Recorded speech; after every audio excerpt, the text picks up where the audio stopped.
तिमाई के पुत्र बरतुलमई ने पुकारा, ऐ दाऊद की संतान मुझ पर दया कर। आज भी हम पुकारते यीशु मसीह आपको प्रभु जी, हम पर दया करें प्रभु जी, हम पर अनुग्रह कर दीजिए प्यारे पिता। आज की सुबह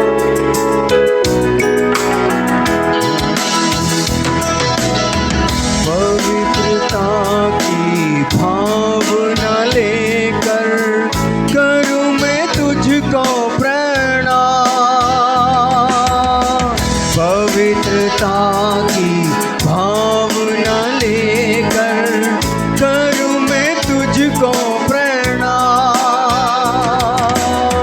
तेरे नाम की बड़ाई मैं करूं, मुँह से लूं यीशु नाम।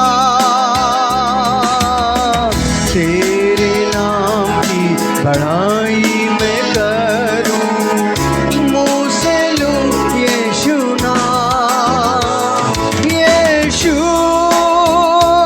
यीशु यीशु तेरा ही नाम। यीशु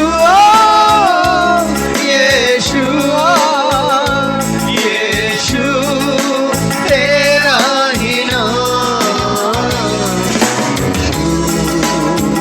है महान प्रभु है हृदय नमस्ते। यीशु है महान प्रभु है महान। इस दुनिया में सबसे ऊंचा यीशु तेरा ही नाम। इस दुनिया में सबसे ऊंचा यीशु तेरा ही नाम। यीशु है महान प्रभु है महान। यीशु है विनाशी डरा है महान।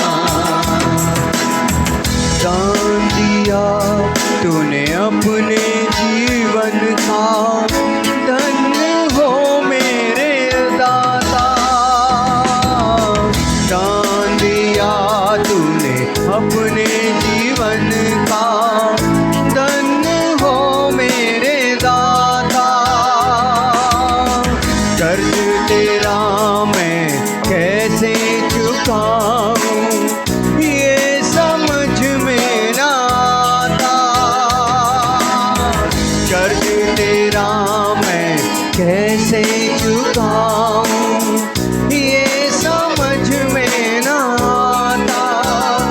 यीशु यीशु यीशु तेरा ही नाम। यीशु आज की सुबह आप हमें अनुग्रह दे रहे हैं, यीशु नाम को लेने का अनुग्रह दे रहे हैं पिता। तेरा ही नाम यीशु यीशु दरबाशे। यीशु तेरा ही नाम। यीशु है महान प्रभु है महान। यीशु है महान प्रभु है महान। इस दुनिया में सबसे ऊंचा यीशु तेरा ही नाम। इस दुनिया में सबसे ऊंचा यीशु तेरा ही नाम। यीशु है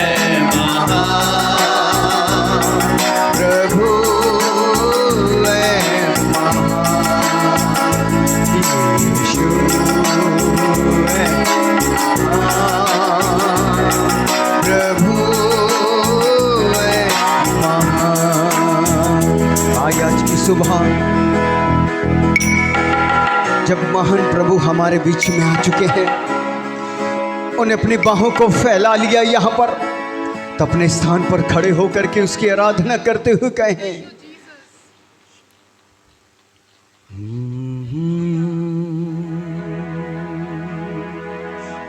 हृदरदनममशे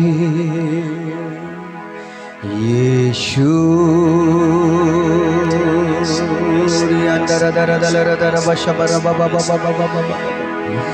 यीशु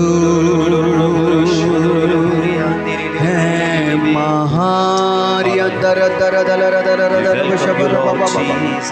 प्रभु है महान है पानी पर चलने वाले यीशु मसीह, याहिर की बेटी को जिंदा करने वाले प्रभु जी, आज की सुबह हम कहते हैं यीशु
प्रभु आप ही महान है, आप ही महान है राजा, आप ही महान है।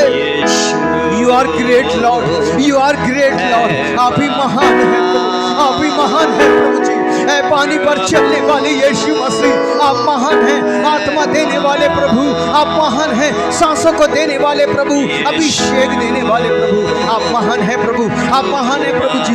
आज की सुबह आप प्रभु जी, हम तालियों को जाकर कहते हैं आप महान हैं प्रभु जी, हम हाथों को उठाकर कहते हैं आप महान है यीशु।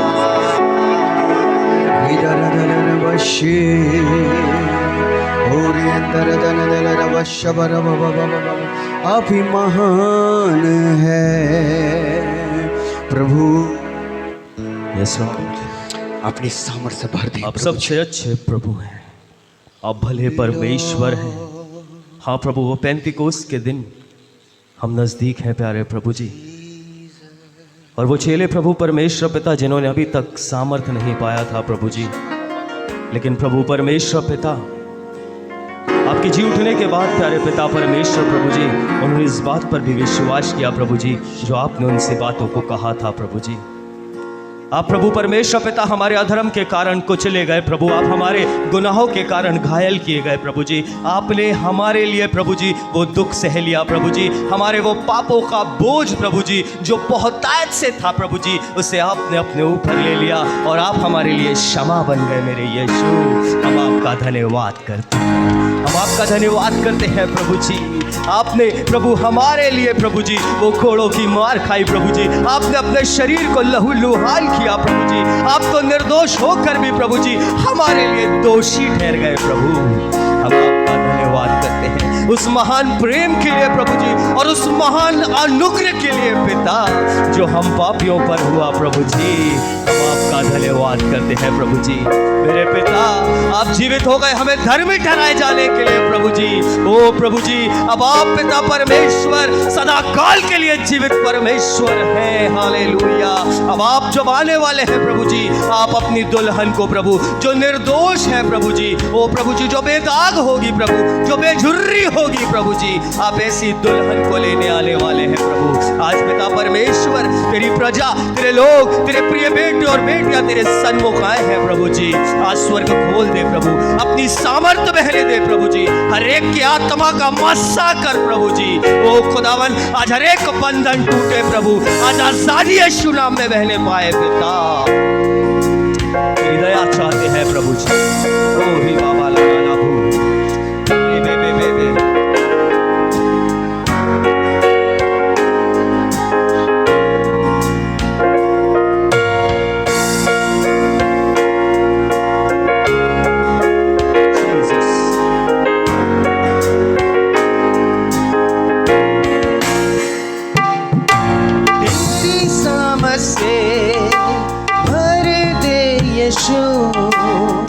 रहूं मैं तेरा सदा, तेरी समझ से भर दे यीशु, रहूं मैं तेरा सदा। पवित्र आत्मा से भर दे मुझे, पवित्र रहूं सदा।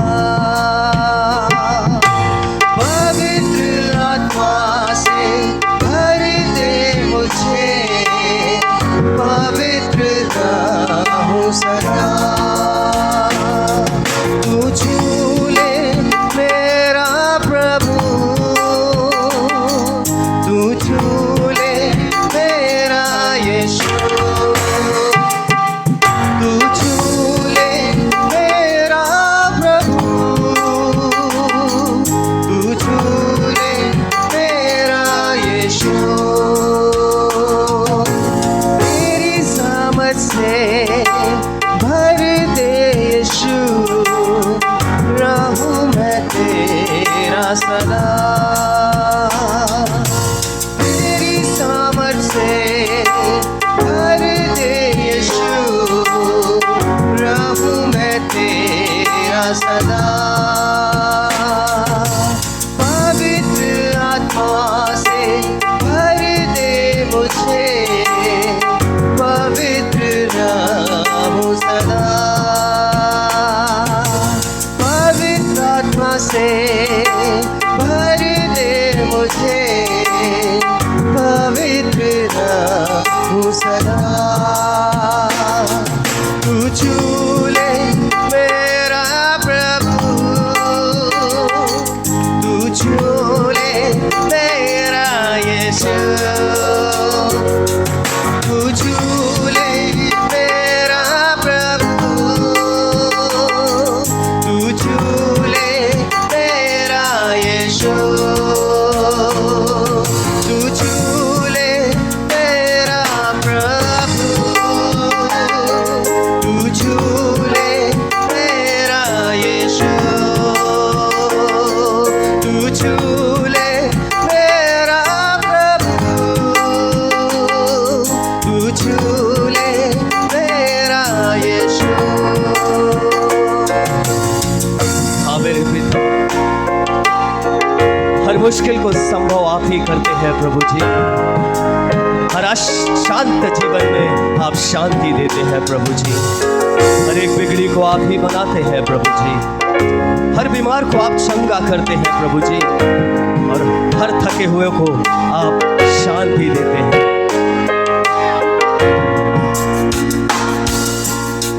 हर मुश्किल को संभव करने वाला तू ही है मेरा खुदा। हर मुश्किल को संभव करने वाला तू ही है मेरा खुदा। हर भी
बोले बोले उसे। तू छू ले मेरा प्रभु,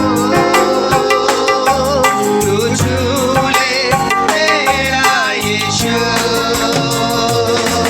तू छू ले मेरा प्रभु, ले मेरा यीशु। तेरी सामत से भर दे यीशु, रहूं मैं तेरा सदा। पवित्र आत्मा से भर दे मुझे, रहूं मैं तेरा सदा। तू छू ले मेरा प्रभु, तू छू ले मेरा यीशु, छू ले मेरा प्रभु, तू छू ले मेरा यीशु। ओ प्रभु जी, हमें तेरी आवश्यकता है प्रभु जी। वचन में लिखा है कि आप अभिमानियों का विरोध करते हैं पर दीनों पर अनुग्रह करते हैं प्रभु जी। हाँ मेरे पिता, आपका वचन कहता है कि तुम अपने आप को मेरी अधीनता में दे दो और शैतान का सामना करो, वो तब तुम्हारे सामने से भाग निकलेगा। आपका वचन कहता है कि तुम मेरे निकट आओ, फिर मैं तुम्हारे निकट आऊंगा। वो बुला रहा है, वो बुला रहा है, वो हमारे दिल के सिंहासनों पर राज्य करना चाहता है। उसको अनुमति दे, अपने जीवन में उस खुदा को अधिकार दे, वो अद्भुत काम करने जाना चाहता है। जीसस,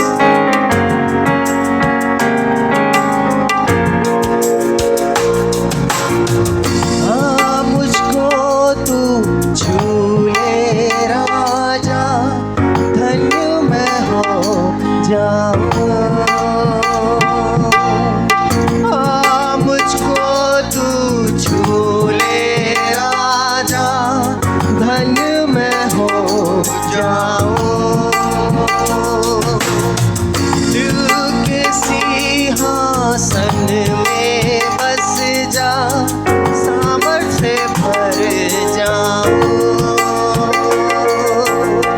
दिल के सिंहासन में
मेरा सदा तेरी सामर्थ से भर दे यीशु, रहूं मैं तेरा सदा। पवित्र आत्मा से भर दे मुझे, पवित्र रहूं सदा।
पिताजी, हम आपका धन्यवाद करते हैं इस अद्भुत और प्यारे दिन के लिए, सबत के दिन के लिए, विश्राम दिन के लिए। प्रभु जी, हम आपका दिल से धन्यवाद करते हैं प्रभु, दिल से धन्यवाद करते हैं प्रभु जी कि आप पिता हमारी इस आराधना में मौजूद हैं प्रभु जी, और लाखों करोड़ों स्वर्गदूत इस स्थान में मौजूद हैं प्रभु जी, और हम आपका धन्यवाद करते हैं प्रभु जी इस बड़े और महान अनुग्रह के लिए प्रभु जी, जो आपने अपने पवित्र और बड़े नाम के निमित्त हमें दिया प्रभु, कि हम सब तेरे भवन में पाए जाते हैं प्रभु जी। और पिता, आज जब तेरे उत्तम से उत्तम पदार्थों को लेने के लिए प्रभु जी, जब तेरे बेटे और बेटियां यहाँ मौजूद हैं पिता, हर एक के कानों को खोद कर खोल दे मेरे राजा, हर एक को सुनने वाला कान दे प्रभु जी, ग्रहण करने वाला हृदय दे मेरे प्रभु जी। ओ पिता, आत्मा का ऐसा वरदान दे प्रभु, जो आज देखा जाए, सुना जाए, समझा जाए प्रभु जी, उन बातों पर अमल भी किया जाए। यीशु नाम में हम प्रार्थना करते हैं प्रभु जी।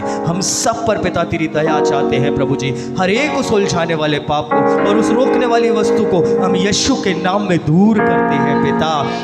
प्रभु, जब पिता अपने दास को प्रभु जी आपने पिता परमेश्वर चुन के इस स्थान में खड़ा किया है प्रभु, और जो पिता आत्मा के द्वारा जिन बातों को आपने उन पर प्रकट किया है प्रभु, वो ताज़ा मन्ना प्रभु जी, जब पिता परमेश्वर आज आपका आत्मा उनसे होकर बोलता और बातें करता प्रभु जी, मेरे खुदावंद प्रभु, हमें ग्रहण करने वाला मन देना, सुनने वाला कान देना प्रभु परमेश्वर पिता। ओ प्रभु जी, हमारे अंदर ऐसा पश्चाताप उत्पन्न करना प्रभु, ताकि हम वचन को सुनकर पश्चाताप करें प्रभु, और उन बातों को छोड़कर पिता तेरी इच्छा को पूरी करने वाले होने पाए प्रभु। सब बातों में तेरा नाम महिमा पाए, तेरा नाम जलाल पाए, तू बढ़ता जाए, हम घटते जाए प्रभु। आदर और मान सम्मान आपको देते, दुआ यीशु के नाम में मांगते, आमीन। हम बैठ सकते हैं।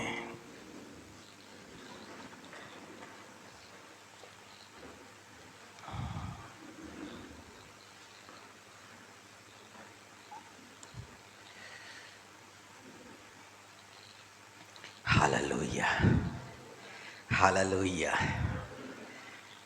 बीते समय में सबसे तो पहले प्रभु यीशु मसीह के लिए जोरदार तालियां हो जाए।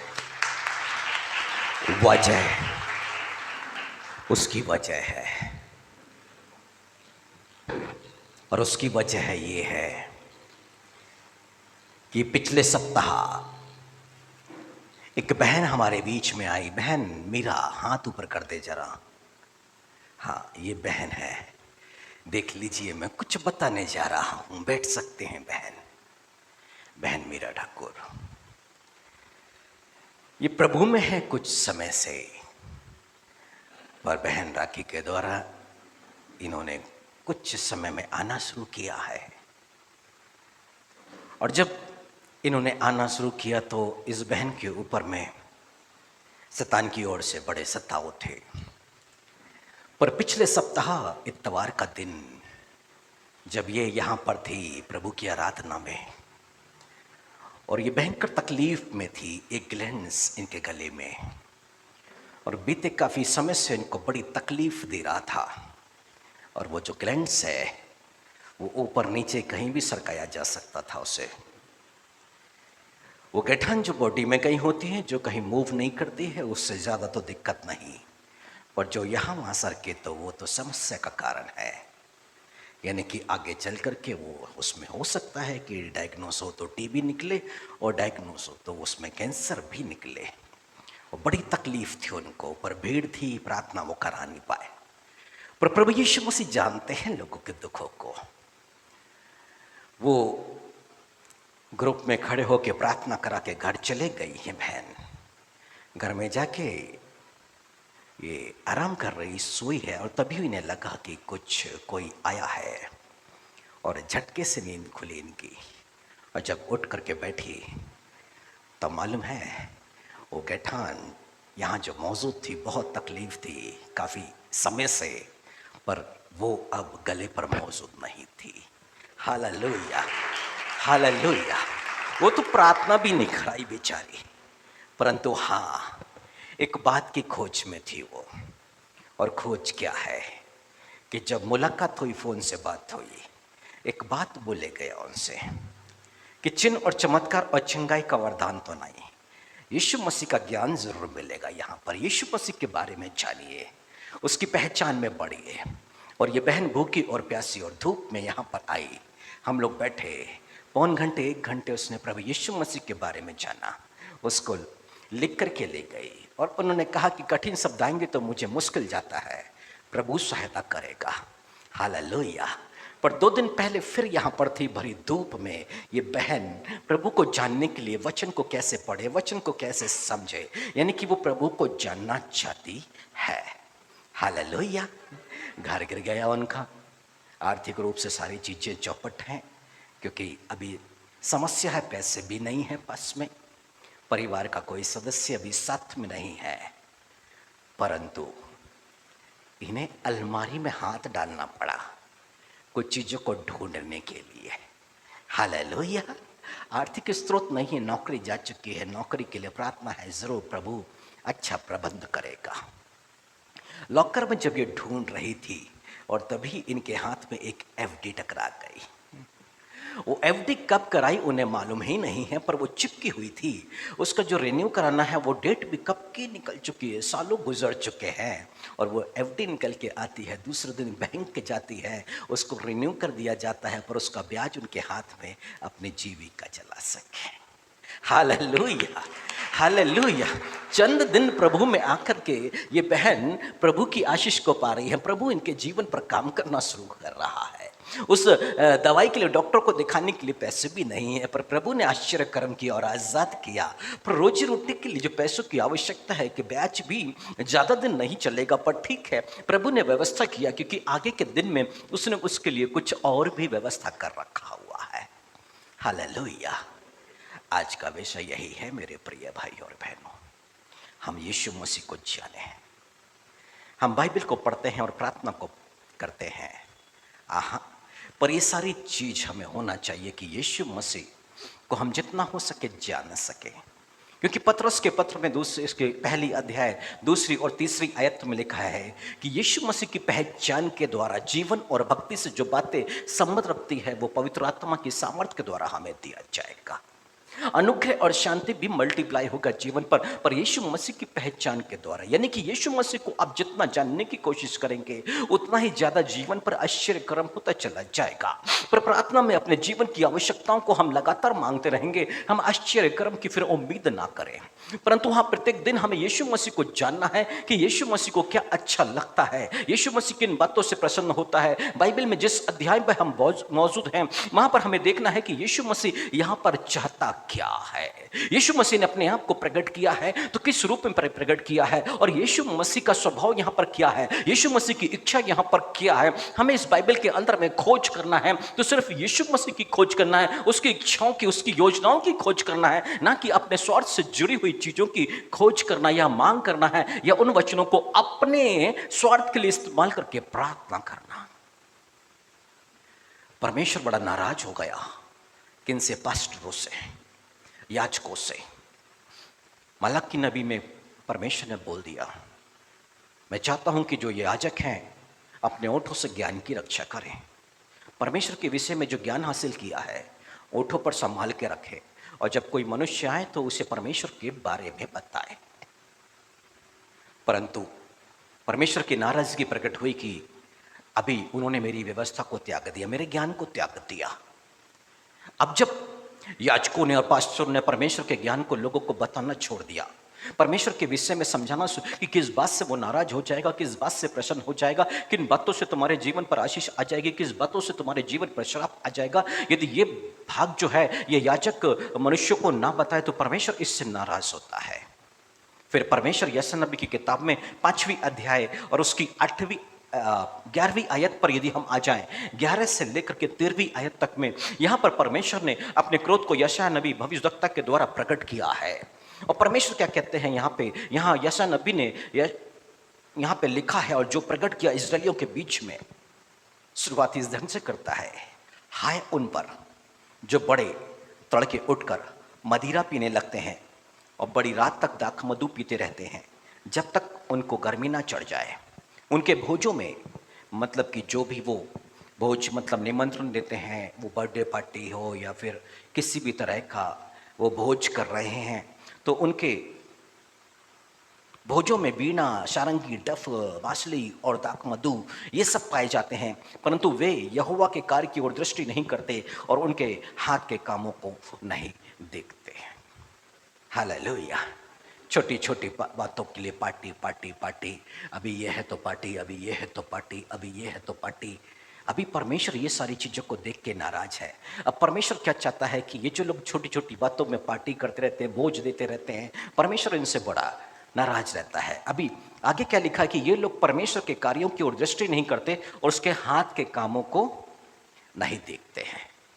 तो ऐसा व्यक्ति कहां जा रहा है? अज्ञानता में जा रहा है, वो संसारिकता में डूबता चला जा रहा है, संसारिकता में ज्यादा से ज्यादा उसका वो भोग विलास करना चाहता है। अब 13वीं आयत में लिखा है, इसलिए अज्ञानता के कारण मेरी प्रजा बंधुआई में जाती है।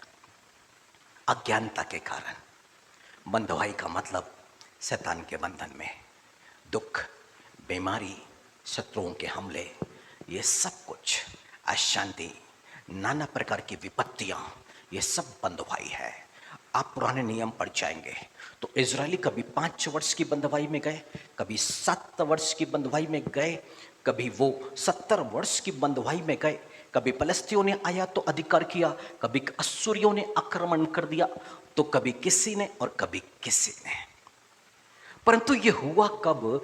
जब ये परमेश्वर को जानने की कोशिश नहीं कर रहे हैं। ये कर क्या रहे हैं? ये भोग विलास में डूब गए हैं। संसार के अंदर में जो भी चीजें हैं उसको ये एंजॉय करना चाहते हैं, उसका भोग करना चाहते हैं। और धीरे धीरे इन्होंने क्या किया है? परमेश्वर की व्यवस्था को त्याग दिया है, परमेश्वर के नियम कायदे सब कुछ छोड़ छाड़ के ये संसार में इन्वॉल्व होने लग गए, और इस करके इनके जीवन पर क्या विपत्ति आ गई है। और बाइबल कहती है ये सब अज्ञानता के कारण, क्योंकि ये परमेश्वर को जानना नहीं चाह रहे हैं, इसके कारण ये बंधुआई में जा रहे हैं। परंतु आगे सुनिएगा, इसलिए अज्ञानता के कारण मेरी प्रजा बंधुआई में जाती है और उसके प्रतिष्ठित पुरुष भूखे मरते और साधारण लोग प्यास से व्याकुल होते हैं। मतलब आर्थिक समस्या आने का कारण यहाँ पैदा हो रहा है। 14 आयत में लिखा है, इसलिए अधोलोक ने अत्यंत लालसा करके अपना मुंह बेपरिमाण पसारा है और उनका वैभव और भीड़ भाड़ और आनंद करने वाला सबके सब उसके मुंह में जा पड़ते।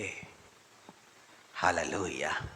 मतलब जितना एंजॉय कर रहे हैं, ये क्या हो रहा है, अधोलोक उनके लिए खुलता चला जा रहा है, उसका मुंह खुल रहा है। यीशु मसीह कहते हैं, मृत्यु और अधोलोक की कुंजियां मेरे पास है, उसके खोले को कोई बंद नहीं कर सकता और उसके बंद किए को कोई खोल नहीं सकता है। अब अधोलोक खुल रहा है, पर किसके लिए है? जो भोग विलास में डूब चुके हैं। और बाइबल यहां कह रही है, बेपरिमाण पसारा है और उनका वैभव और भीड़ भाड़ और आनंद करने वाले सबके सब उसके मुंह में जा पड़ते हैं। बस यहीं से अज्ञानता के चलते कि लोग नहीं समझ पा रहे हैं, कि लोग सोच रहे हैं कि परमेश्वर ने जो धन और संपत्ति दी है इस तरह से उड़ाने के लिए दिए हैं। उड़ाऊ पुत्र के समान व्यवहार कर रहे हैं, छोटी छोटी बातों में वो उसको उड़ा रहे हैं। वो नहीं समझ पा रहे हैं कि परमेश्वर की मर्जी क्या है और अज्ञान बने हुए हैं और परमेश्वर का ज्ञान भी नहीं चाह रहे हैं, पर उनके लिए अधोलोक खुल रहा है। और परमेश्वर क्या कह रहे हैं यहाँ पे, अज्ञानता के कारण उस बंधुआई पे वो जा रहे हैं और शैतान उनको कहाँ लेके जा रहा है? अधोलोक की ओर में। वो नहीं समझ पा रहे हैं, वो नहीं समझ पा रहे हैं। आज जब सबसे पहले प्रार्थना यहाँ पर शुरू हुई, पास्टर साहू ने भजन संहिता पहली अध्याय को लेके बोलना शुरू किया। और क्या बोला उन्होंने? परमेश्वर कि जो लोग जो व्यवस्था पे दिन रात मनन करते हैं वो दुष्टों की संगति नहीं, दुष्टों के साथ में नहीं रहते हैं। हालेलुया। एक सच्ची आराधना वो होती है मेरे प्रिय भाइयों और बहनों।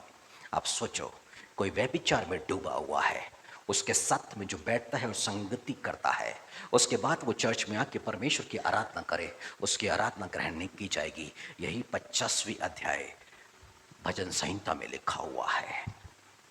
जो व्यक्ति बहुत शराब पीता है, उसके साथ में बैठ के भले ही वहाँ पर पेप्सी पी जाए, पर परमेश्वर नाराज हो चुका है, ऐसे व्यक्ति की आराधना ग्रहण नहीं, वो अधोलोक की तरफ में जाएगा और आगे आने वाले झटके में आर्थिक स्रोत पूरा चौपट कर दिया जाएगा ऐसे मनुष्य का। परमेश्वर वहां प्रकट कर रहा है, चोरों के साथ संगति करता है, फिर आकर के तू व्यवस्था की बातें करता है। तू व्यवस्था की बातें करना बंद कर, तू तो चोरों के साथ बस संगति कर। 50वीं अध्याय में परमेश्वर एक सच्ची आराधना के विषय में प्रकट कर रहा है कि जो लोग ऐसे गलत पाप करने वाले हैं उनके साथ में उठना और बैठना और फिर चर्च में आके परमेश्वर के सामने धर्मी बनना, ऐसे लोग अधोलोक की गहराइयों में जाएंगे, ऐसे लोगों पर दंड आएगा। क्यों? क्योंकि कहीं ना कहीं ये संसार की भूख और विलास में डूबे हुए आज नहीं तो कल उस परिणाम को वो अपने जीवन पर प्राप्त करेंगे। और यहां बाइबल कहती है, अज्ञानता के कारण परमेश्वर की प्रजा कहां जा रही है? बंधुआई में जा रही है। परंतु वही परमेश्वर होशे नबी की किताब में आके कहता है, अज्ञानता के कारण मेरी प्रजा नष्ट हो रही है। होशे नबी की किताब में परमेश्वर ने याजकों को डांट लगाई है, याजकों को डांट लगाई है। और इसलिए ऐसा पास्टर बुरा लगेगा जब हमारी तरफ उंगली उठा के बोलेगा, आप ये गलत कर रहे हो। हालेलुया। ऐसे पास्टर के साथ में ज्यादा संगति नहीं कर पाएंगे। ऐसे के पास में जब आप अपनी प्रार्थना, अपनी विनती को लेकर के आएंगे तो वो क्या करेगा? आपकी प्रार्थना विनती को नहीं, आपके गुनाह को दिखाना शुरू कर देगा। हमें गुस्सा आएगा, परंतु जानते हैं ये परमेश्वर की तरफ से है, क्योंकि ज्ञान दिया जा रहा है। क्यों? अधोलोक से बचने के लिए। इसका मतलब है इस बाइबल को जानते और समझते समय हमें प्रभु यीशु मसीह की खोज करना है, प्रभु यीशु मसीह को जानना है। और प्रभु यीशु मसीह इस बाइबल के अंदर में अपने आप को प्रकट कर रहा है, वो पिता को प्रकट कर रहा है। यदि उड़ाऊ पुत्र लेके चला गया है अपनी धन और संपत्ति, तो यीशु मसीह कहानी और किस्से नहीं सुना रहे हैं, वो सुना रहे हैं कि देखो तुम्हारा पिता इंतजार कर रहा है, इंतजार कर रहा है कि जब तुम मन को फिराओगे आओगे तो वो तुम्हें बाहों में समेट लेगा, तुम्हें अधिकार दे देगा, तुम भटकते मत रहो। वो बताना चाहता है यशायाह नबी की किताब में, बैल और गदहा गधा अपने मालिक को पहचानते हैं, उसकी नांद को जानते हैं, वो परमेश्वर के दुखों को प्रकट कर रहा है। मेरी प्रजा मुझे भूल गई, वापस लौट के नहीं आ रही है। वो बताना चाह रहा है कि दुल्हन अपने श्रृंगार को नहीं भूलती है, मेरी प्रजा ने मुझे भुला दिया है। वो बताना चाहता है कि लगलग पक्षी शाम को लौटता है अपने घोंसले की तरफ में, पर मेरी प्रजा लौट के नहीं आ रही है। वो इंतजार कर रहा है, वो प्रकट कर रहा है। उड़ाऊ पुत्र में यीशु मसीह बताना चाह रहा है कि तुम्हारा पुत्र पिता जो है इंतजार कर रहा है अपने खोए हुए लोगों का। वो क्या कह रहा है उसको कहानी नहीं, उसको समझने की कोशिश करो, उस पिता के प्रेम को, उसके दिल को जानने की कोशिश करो। वो इंतजार में बैठा है। वो कौन सा इंतजार कर रहा है कि लोग सोचते हैं कि यदि वो सामर्थी परमेश्वर मुझे बदल दे, नहीं बदलेगा। वो क्या चाह रहा है, एक बार तो मन से कह दो हाँ मैं भटक चुका हूं, मैं पाप में पड़ चुका हूं, तब तो वो संभाल लेगा। जक्कई खड़ा हो गया है भीड़ के सामने और कहता क्या है कि मैं आधी संपत्ति दान कर दूंगा और जो मैंने लिया है लोगों से चौगुना फेर दूंगा। वो क्या चाह रहा है, पब्लिकली स्वीकार कर लो कि मैं पापी हूं। मरियम मगदलीनी यीशु मसीह के चरण में बैठी, पब्लिक के सामने बैठी है। वो बताना चाह रहा है कि देखो पाप का अंगीकार ऐसे होता है, ताकि लोग सीखें कि पाप के बंधन में है और आजाद करने वाला यीशु मसीह है। और यीशु मसीह ने यदि छप्पर खोल करके एक उसको लकवे के मारे को उतारा गया जो चल फिर नहीं सकता है, यीशु मसीह ने पब्लिकली बोला तेरे पाप क्षमा किए गए। Hallelujah, hallelujah. 38 वर्ष का बीमार व्यक्ति यदि आराधनालय में मिलता है चंगा होने के बाद में, यीशु मसीह कहते अब दोबारा पाप ना करना। वो अपने स्वभाव को प्रकट कर रहा है कि अब पाप सहन नहीं करूंगा। अभी 38 और 40 साल की बंधुआई थी, परंतु अब पाप किया तो इससे भी ज्यादा तेरे जीवन पर बंधुआई। यदि वो लकवे का मारा है तो वो बंधुआई में है। 38 वर्ष ये भी लकवा लगा है तो ये भी बंधुआई है। यदि 12 वर्ष रक्तस्राव से पीड़ित स्त्री है, यीशु मसीह ने कहा अपनी बीमारी से बची रहे। यीशु मसीह बताना चाह रहे हैं तू 12 साल तक इस बीमारी के बंधन में थी, वो तेरा पाप था। हालेलुया। इसका मतलब जो व्यक्ति दुखी है, जो परेशान है, जो समस्याओं में है, यीशु मसीह बताना क्या चाह रहे हैं, तेरे जो बंधुआई का कारण तेरी अज्ञानता है कि तू मुझे जानने की कोशिश नहीं कर रहा है। और एक बार आकर के सामने यदि प्रकट कर दे हाँ मुझसे ये गुनाह हुआ है, उस पाप से भी आजाद कर दूंगा और उसके दंड से भी जो जीवन पर है उससे भी आजाद कर दूंगा। हालेलुया। और जब यीशु मसीह इस बाइबल के अंदर में उस भेड़ के विषय में बता रहा है, एक अच्छे चरवाहे के विषय में बता रहा है, तो भेड़ और एक चरवाहे के रिश्ते के बारे में दिखा रहा है। वो प्रकट कर रहा है कि मेरा जो संबंध तुम्हारे साथ में ऐसा है। भेड़ के बारे में जानने की कोशिश करो, ये नहीं बोल रहा है, पर ये बोल रहा है कि जो कुछ उसने प्रकट किया है कि मैं अपनी भेड़ों को जानता हूं क्योंकि वो मेरे शब्द को सुनती हैं। तो यीशु मसीह कह रहा है यदि तुम मेरे हो तो मेरे शब्द को सुनना शुरू करो। Hallelujah, hallelujah, hallelujah. इसका मतलब है यदि आपका किसी से मनमुटाव है, कोई तीसरा व्यक्ति आके आपको कुछ बोलना शुरू कर रहा है, आपको समझ जाना चाहिए ये यीशु मसीह का शब्द नहीं है। पर प्रत्येक दिन ऐसा होता है कि कोई तीसरा व्यक्ति आकर के बोलता है ऐसा और ध्यान से मनुष्य तो सुनता रहता है, जबकि मालूम है कि ये यीशु मसीह का शब्द नहीं, ये यीशु मसीह का वचन नहीं। पर फिर भी हम अपने चरवाहे की तरफ नहीं लौट रहे। और यीशु मसीह कहते हैं मेरी भेड़ें मेरे शब्द को सुनती और मेरे पीछे चलती है। पराई का शब्द सुन के वो भाग जाएगी। परंतु लोग क्या कर रहे हैं, सुन रहे हैं अपने कानों से, पर वो भाग नहीं रहे हैं। यीशु मसीह बता रहा है मेरी भीड़ तो कभी नष्ट नहीं होगी, मेरे हाथों से तो कोई छीन नहीं सकता है। पर जो परायों का शब्द सुनती वो तो मेरी भीड़ है ही नहीं है।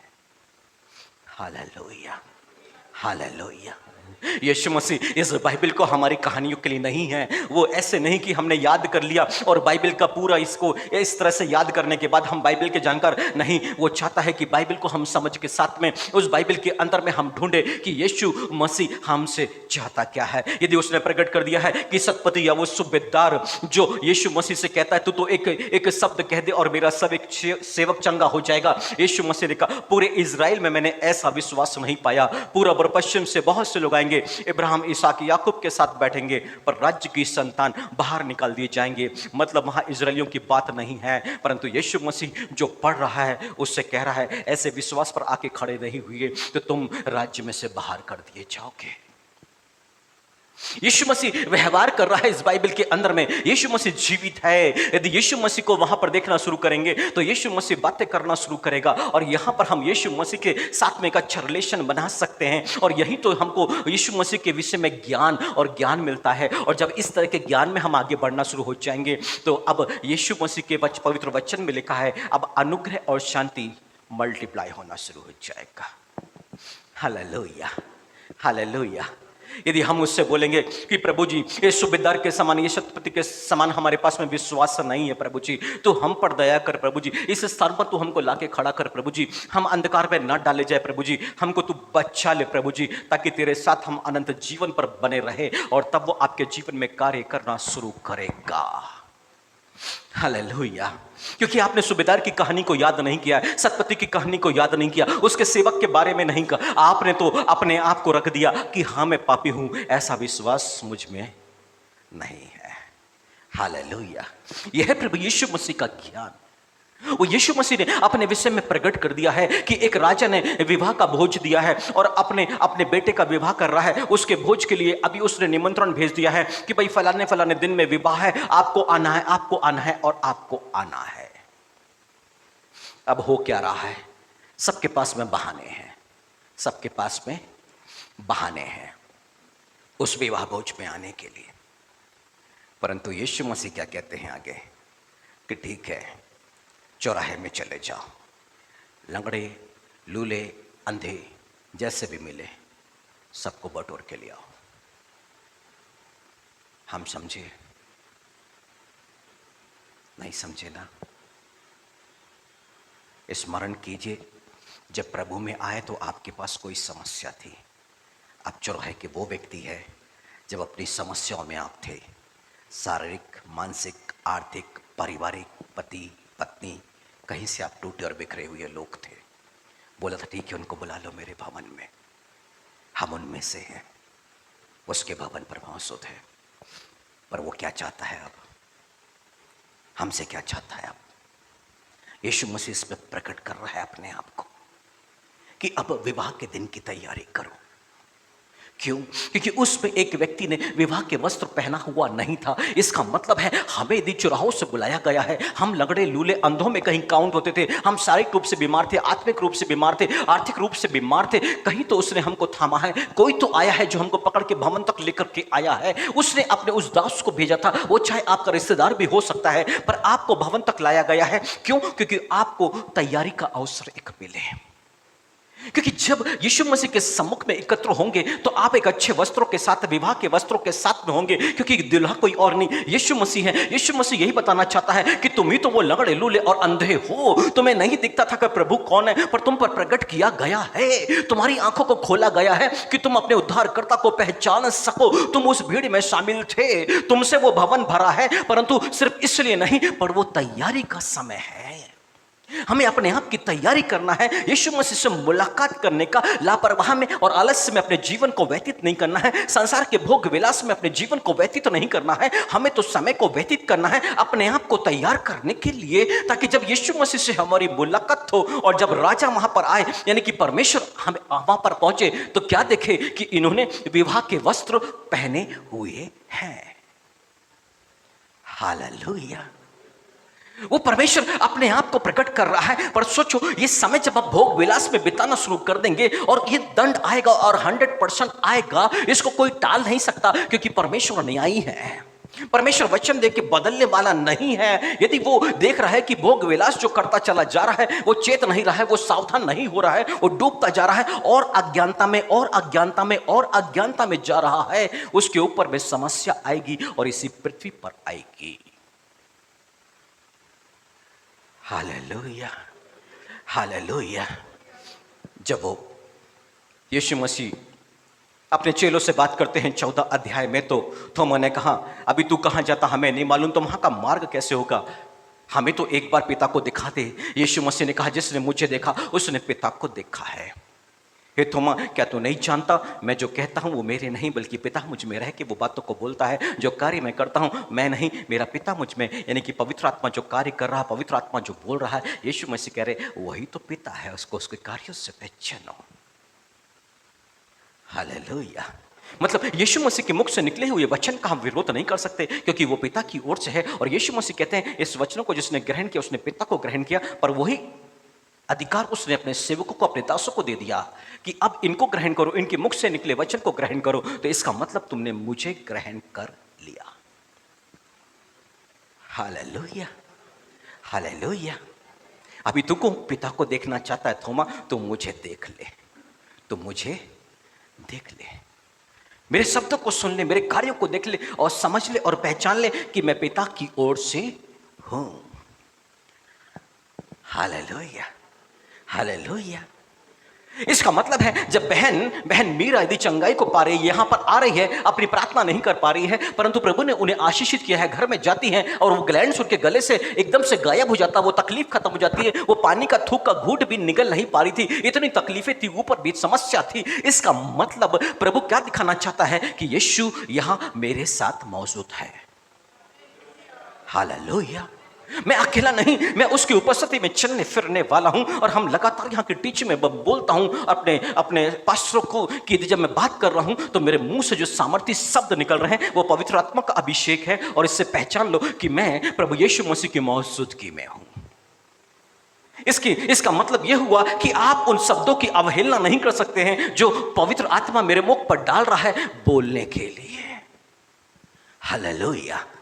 मैं यहां पर अकेला नहीं, उसकी मौजूदगी में हूं। इसका मतलब है उसको जानना है, उसको समझना है कि प्रभु मुझसे क्या चाह रहा है, तो उन शब्दों को सुनना जरूरी है। यही तो प्रभु यीशु मसीह अपने पवित्र वचन में प्रकट कर रहे हैं कि जिसने मेरे दासों को, मेरे भेजे को ग्रहण किया, उसने मुझे ग्रहण कर लिया।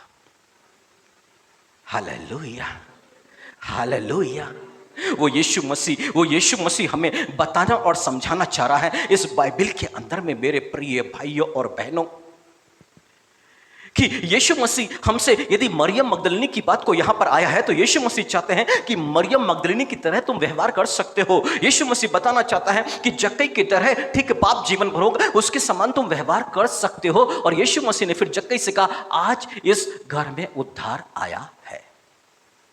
हालेलुया। यीशु मसीह ने तो उससे कह दिया था कि आज तेरे घर में ठहरना अवश्य है। आज तेरे घर में यीशु मसीह तो आ गए हैं ना, घर में यीशु मसीह तो उद्धार करता है ना, पर जक्कई का उद्धार नहीं हुआ है। जक्कई का उद्धार नहीं हुआ है। हालेलुया। पास्टर के आने से उद्धार नहीं है, पास्टर को 500,000 रुपए हाथ में देने से उद्धार नहीं है।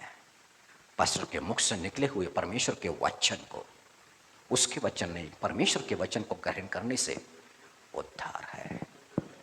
Hallelujah, hallelujah. इसलिए नाराज ना हो कि पास्टर घर पे नहीं आ रहा है, और इसलिए परमेश्वर के सामने जाएं कि वचन नहीं मिल रहा है। हालेलुया। पास्टर के आने और जाने से कुछ भी फायदा और नुकसान आपका नहीं होने वाला है, पर पास्टर जो वचन को लेके आएगा ना, उससे आपका फायदा होने वाला है। यदि वो वचन लेके नहीं आया ना तो नुकसान होने वाला है। यदि आपके घर पे कदम आने रुक गए हैं तो इसके लिए परमेश्वर से प्रार्थना करें, पास्टर से नाराज ना हो, क्योंकि परमेश्वर जहां भेजेगा पास्टर वहां जाएगा, और जाना ही पड़ेगा, और जाना ही पड़ेगा। नहीं तो परमेश्वर जो है ना उसको मगरमच्छ या मछली के गर्भ में भेजेगा, उसको योना नबी की तरह उसको प्रचार करना ही पड़ेगा। उसको अच्छा लगता है वहां जाना या नहीं लगता है, उससे फर्क नहीं पड़ता है। अब्राहम को जाना है, और किसके लिए? अबीमेलेक के लिए प्रार्थना करना है। अभी अब्राहम को अच्छा लगे चाहे ना लगे, परमेश्वर ने बोला है अब्राहम ही प्रार्थना करेगा, तो अब्राहम ही अबीमेलेक के लिए प्रार्थना करेगा। अय्यूब त्रस्त हो चुका है अपने 3 मित्रों के साथ में। यदि परमेश्वर अब चाहता है कि अय्यूब उन तीनों के लिए प्रार्थना करे तो अय्यूब ही करेगा, तो परमेश्वर छुटकारा देगा, और अय्यूब नहीं करेगा तो उसका नुकसान अय्यूब उठाएगा, पर करना ही पड़ेगा। Hallelujah, hallelujah. हम यहाँ परमेश्वर को जाने, हम यीशु मसीह को जाने मेरे प्रिय भाइयों बहनों। वो यीशु मसीह किन किन बातों को यहाँ प्रकट कर रहा है। 3 जगह पर जब उसने बता दिया इन सारी बातों को, तो आप समझिए ना, खोई हुई भीड़ के बारे में जब वो कहता है कि जब चरवाहा है, एक भीड़ जो खो गई है वो उसके लिए परेशान है, उसके लौटने का वो इंतजार कर रहा है, उसको वो ढूंढ रहा है, वो कहाँ पर भटकी है। 99 जो नहीं भटकी है उससे उसको मतलब नहीं, पर किसका इंतजार कर रहा है? एक खोई हुई भेड़ का। हालेलुया। कितनी माँ और कितने पिता यहाँ बैठे हैं जो अपने बेटे या बेटी के लिए परेशान हैं। आपसे ज़्यादा परेशान तो यीशु है, जानने की तो कोशिश करो। वो एक भटकी हुई भेड़ उसकी है, वो उसकी भेड़ है। आपसे ज्यादा वो इंतजार कर रहा है। उसके पास में वो अंगूठी अधिकार तैयार है उसको देने के लिए, वो नए वस्त्र तैयार है उसको पहना देने के लिए, वो उद्धार के वस्त्र तैयार रखा है उसने, वो जूतियां तैयार रखी हैं कि वो यीशु की गवाही को लेके जाए। वो तैयार बैठा है, वो इंतजार कर रहा है उसके मन को फेराने का। हालेलुया। आपसे ज्यादा तैयारी करके वो बैठा है। वो ये दिखाना चाहता है आप अपने बच्चों के लिए उतने नहीं। आप अपने बच्चे यदि गड़बड़ी करेंगे तो आप उन्हें गालियां देंगे, उनको बद्दुआएं देंगे, उनको श्रापित करेंगे, उनको घर से निकल जाने के लिए बोलेंगे। पर यीशु मसीह बैठा है ना, वो घर पर आने का इंतजार करता हुआ। Hallelujah, hallelujah. वो अपने प्रेम को प्रकट कर रहा है। वो बता रहा है कि तुम्हारी माँ तुम्हें भुला दे तो भुला दे, मैंने नहीं भुलाया है। मैं आज भी द्वार पे खड़ा तुम्हारा इंतजार कर रहा हूं। और कैसा इंतजार, जिस दिन तुम लौटोगे ना, मन फिराओगे ना, बस वो तुम्हारा परमेश्वर के राज्य में प्रवेश करने का वो दिन होगा, वो समय होगा। और उस समय उसने प्रकट कर दिया है बाइबल के अंदर में, लाखों स्वर्गदूत परमेश्वर के सम्मुख में आनंद मनाएंगे। Hallelujah, hallelujah, hallelujah. जब एक बेटा बिगड़ के वापस आता है या बेटियां ना, परिवार में आनंद नहीं होता है। अभी भी शक की दृष्टि से देखा जाता है। अभी भी लगता है नाम डुबा दिया, ये कर दिया, वो कर दिया है। अब जब भी कुछ बात निकलेगी, उलाहना दिया जाएगा, 100% दिया जाएगा। कोई बचा नहीं सकता है। कितने भी अच्छे माँ बाप हों, बोलेंगे। वो परमेश्वर ने अपने आप को प्रकट किया। आ जाओ, तुम्हारे पाप तो मैंने गहरे समुद्र में, आएगा भी नहीं मेरे सामने। तो पूरब से पश्चिम जितना दूर है उतना दूर कर दिया। मैं स्मरण नहीं करूंगा। खून के समान लाल है, हिम के ना श्वेत कर दूंगा। मैं नहीं देखना चाहता, मैं नहीं बातें करना चाहता उसके विषय में। हालेलुया। संसार आपकी तरफ उंगली उठाएगा, पिछले जीवन को वो उंगली नहीं उठाएगा। हालेलुया। वो प्रकट कर रहा है, वो कह रहा है मेरे को जानो, मेरे दिल को जानो, मेरे मन को जानो, मेरा जो व्यवहार तुम्हारे प्रति है उसको समझने की कोशिश करो। जिस संसार में, जिस भोग विलास में तुम डूब रहे हो, वहां पे तुमको सिर्फ दुख मिलेगा, क्लेश मिलेगा, लोगों की उंगलियां उठेगी, नाना प्रकार की बातें होंगी। पर यहां पर आओगे, मैं अपने आनंद से और अपनी शांति से भर दूंगा। वो प्रकट कर रहा है अपने आप को। इस बाइबल को पढ़ना है। बाइबल में ये परमेश्वर कह रहा है तुम्हारी अज्ञानता तुम्हारे लिए बंधुआई बन रही है। तुम अपने बंधन में हो, अपने दुख के बंधन में, अपनी मुसीबतों के बंधन में आजाद नहीं हो रहे हो। तुम्हारी अज्ञानता है वो। ये तुम मुझे जानना शुरू करोगे तो तुम्हारे बंधन टूटना शुरू हो जाएंगे। मैं आजाद कर दूंगा। पर कब? जब परमेश्वर को जानना शुरू करेंगे। Hallelujah, hallelujah. वो प्रभु यीशु मसीह क्या चाह रहा है? देखिए, वो प्रभु यीशु मसीह तो अपने आप को प्रकट कर रहा है, वो प्रभु यीशु मसीह तो अपने पिता को प्रकट कर रहा है, पर साथ में वो मनुष्यों को भी उनके चरित्र के अनुसार प्रकट कर रहा है। जब वो चतुर भंडारी में आता है तो कहता है जो मेरे लोग हैं ना, उनसे ज्यादा चतुर लोग तो ये सांसारिक लोग हैं। हम नहीं समझ पा रहे हैं कि वो हमें बोल रहा है कि तुम चतुर नहीं हो, तुम फ्यूचर की तैयारी नहीं कर रहे हो, पर चतुर भंडारी फ्यूचर की तैयारी कर रहा है। तुम लापरवाह में, आलस में, भोग विलास में जो कुछ जीवन भरा उसका भोग करते हुए जीवन तुम तैयारी नहीं कर रहे हो, वो प्रकट कर रहा है। वो अपने दुख को बता रहा है, पर साथ में ये भी बता रहा है कि छोटे से छोटे में यदि तुम ईमानदार हो जाओ तो जो तुम्हारा है वो तुम्हें सौंप दिया जाएगा। लोग कहते हैं हमें कब आशीष, हमें कब आशीष, तुम्हें मिल जाएगी, पर छोटी छोटी बातों पे तो ईमानदार हो जाओ। Hallelujah, hallelujah. जब इंसान भोग विलास में डूबना शुरू करता है, मानसिक रूप से सबसे पहले उसको एंजॉय करना शुरू करता है, तब सबसे पहले वो क्या करता है? प्रार्थना से, दुआओं से, मीटिंग में जाना उसका बंद होना शुरू हो जाता है। वो धीरे धीरे संगति से दूर, और जब वो प्रभु में होता है तो ज़्यादा से ज़्यादा संगति करना शुरू करता है और ज़्यादा से ज़्यादा भवन में अपने समय को बिताता है। जब परमेश्वर के राज्य में होता है और जब परमेश्वर के राज्य से बाहर, तो उसके पास बहुत सारे बहाने होते हैं। और यही तो यीशु मसीह ने प्रकट किया है कि मैंने नया बैल लिया है, मुझे उसको देखने। अभी विवाह हुआ है, अभी मेरा बिजनेस, और अभी सबके पास बहाने, ये काम आ गया, ये काम आ गया, ये काम आ गया, ये काम आ गया। यीशु मसीह बोलते हैं हटाओ भी इनको यहाँ से, इनको क्या करूं, इनकी आवश्यकता नहीं। किसी की पत्नी आने से मना कर रही, किसी का पति आने से मना कर रहा है, किसी के बच्चों को माता पिता आने से मना कर रहे हैं। यीशु मसीह बोल रहे हटाओ, अब इनकी जरूरत नहीं है यहाँ पे। यही यीशु मसीह ने अपने उस राज्य की बातों के अंदर में प्रकट किया है। सबके पास में बहाने हैं, सबके पास में बहाने हैं। Hallelujah, hallelujah. अंधा व्यक्ति है, दिखता नहीं है, पर उसको मालूम चल गया है कि यीशु मसीह गुजर रहे हैं। अपनी चादर को फेंक दिया है, चीख रहा है, चिल्ला रहा है, दाऊद की संतान मुझ पर दया कर, दाऊद की संतान मुझ पर दया कर। पर छोटा सा फीवर आ गया, घर में बैठ गए कि हम चर्च नहीं आ सकते। क्यों? क्योंकि फीवर आ गया, आज सिर में दर्द हो रहा था। हालेलुया। अंधे का दृष्टांत वहां पर आया है, वो दिखाने के लिए आया है कि यीशु मसीह कह रहा है कि देखो ये कैसे लोग भूखे और प्यासे हैं अपनी आशीष को पाने के, पर छोटे छोटे बहाने करके लोग अपनी आत्मिक तैयारी के लिए प्रभु के पास में नहीं आ पाते हैं। उसको यीशु मसीह इस बाइबल के अंदर में प्रकट कर रहा है। आप देखो ना, तो यीशु मसीह हमसे व्यवहार कर रहा है, अपने आप को प्रकट कर रहा है कि जिन्होंने यीशु मसीह की टीचिंग को अपना लिया वो तो धन्य हो गए हैं, पर जितनों ने उसको अनसुना कर दिया उनका जीवन श्रापित हो गया। और बाइबल कहती है हाय है उस पर, मतलब श्रापित है वो जिनके भोज में वीणा सारंगी मतलब मौज मस्ती रहती है। Hallelujah, hallelujah. मेरे प्रिय भाइयों बहनों, वो चतुर भंडारी के विषय में तो यीशु मसीह ने प्रकट कर दिया कि वो कैसे लोगों को पसंद करता है। पर जब दयालु सामरी या सामरी स्त्री के बारे में देखें तो वहाँ पर भी सामरी स्त्री ने जब यीशु मसीह को पाया तो लोगों को बता दिया, अपने पाप को प्रकट कर दिया। लोग तो जानते थे पर फिर भी कहने से वो नहीं घबराई। हाँ, मैंने जो कुछ किया था उसने बता दिया है। हालेलुया।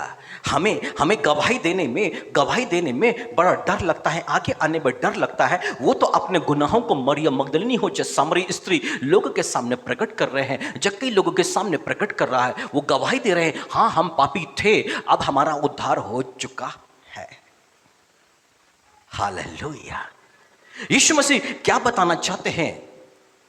उस दयालु जो सामरी व्यक्ति है ना, वहां पर कौन है? एक पास्टर जा रहा था और उसने क्या किया, उसको देखा जिसको डाकू ने लूट लिया था।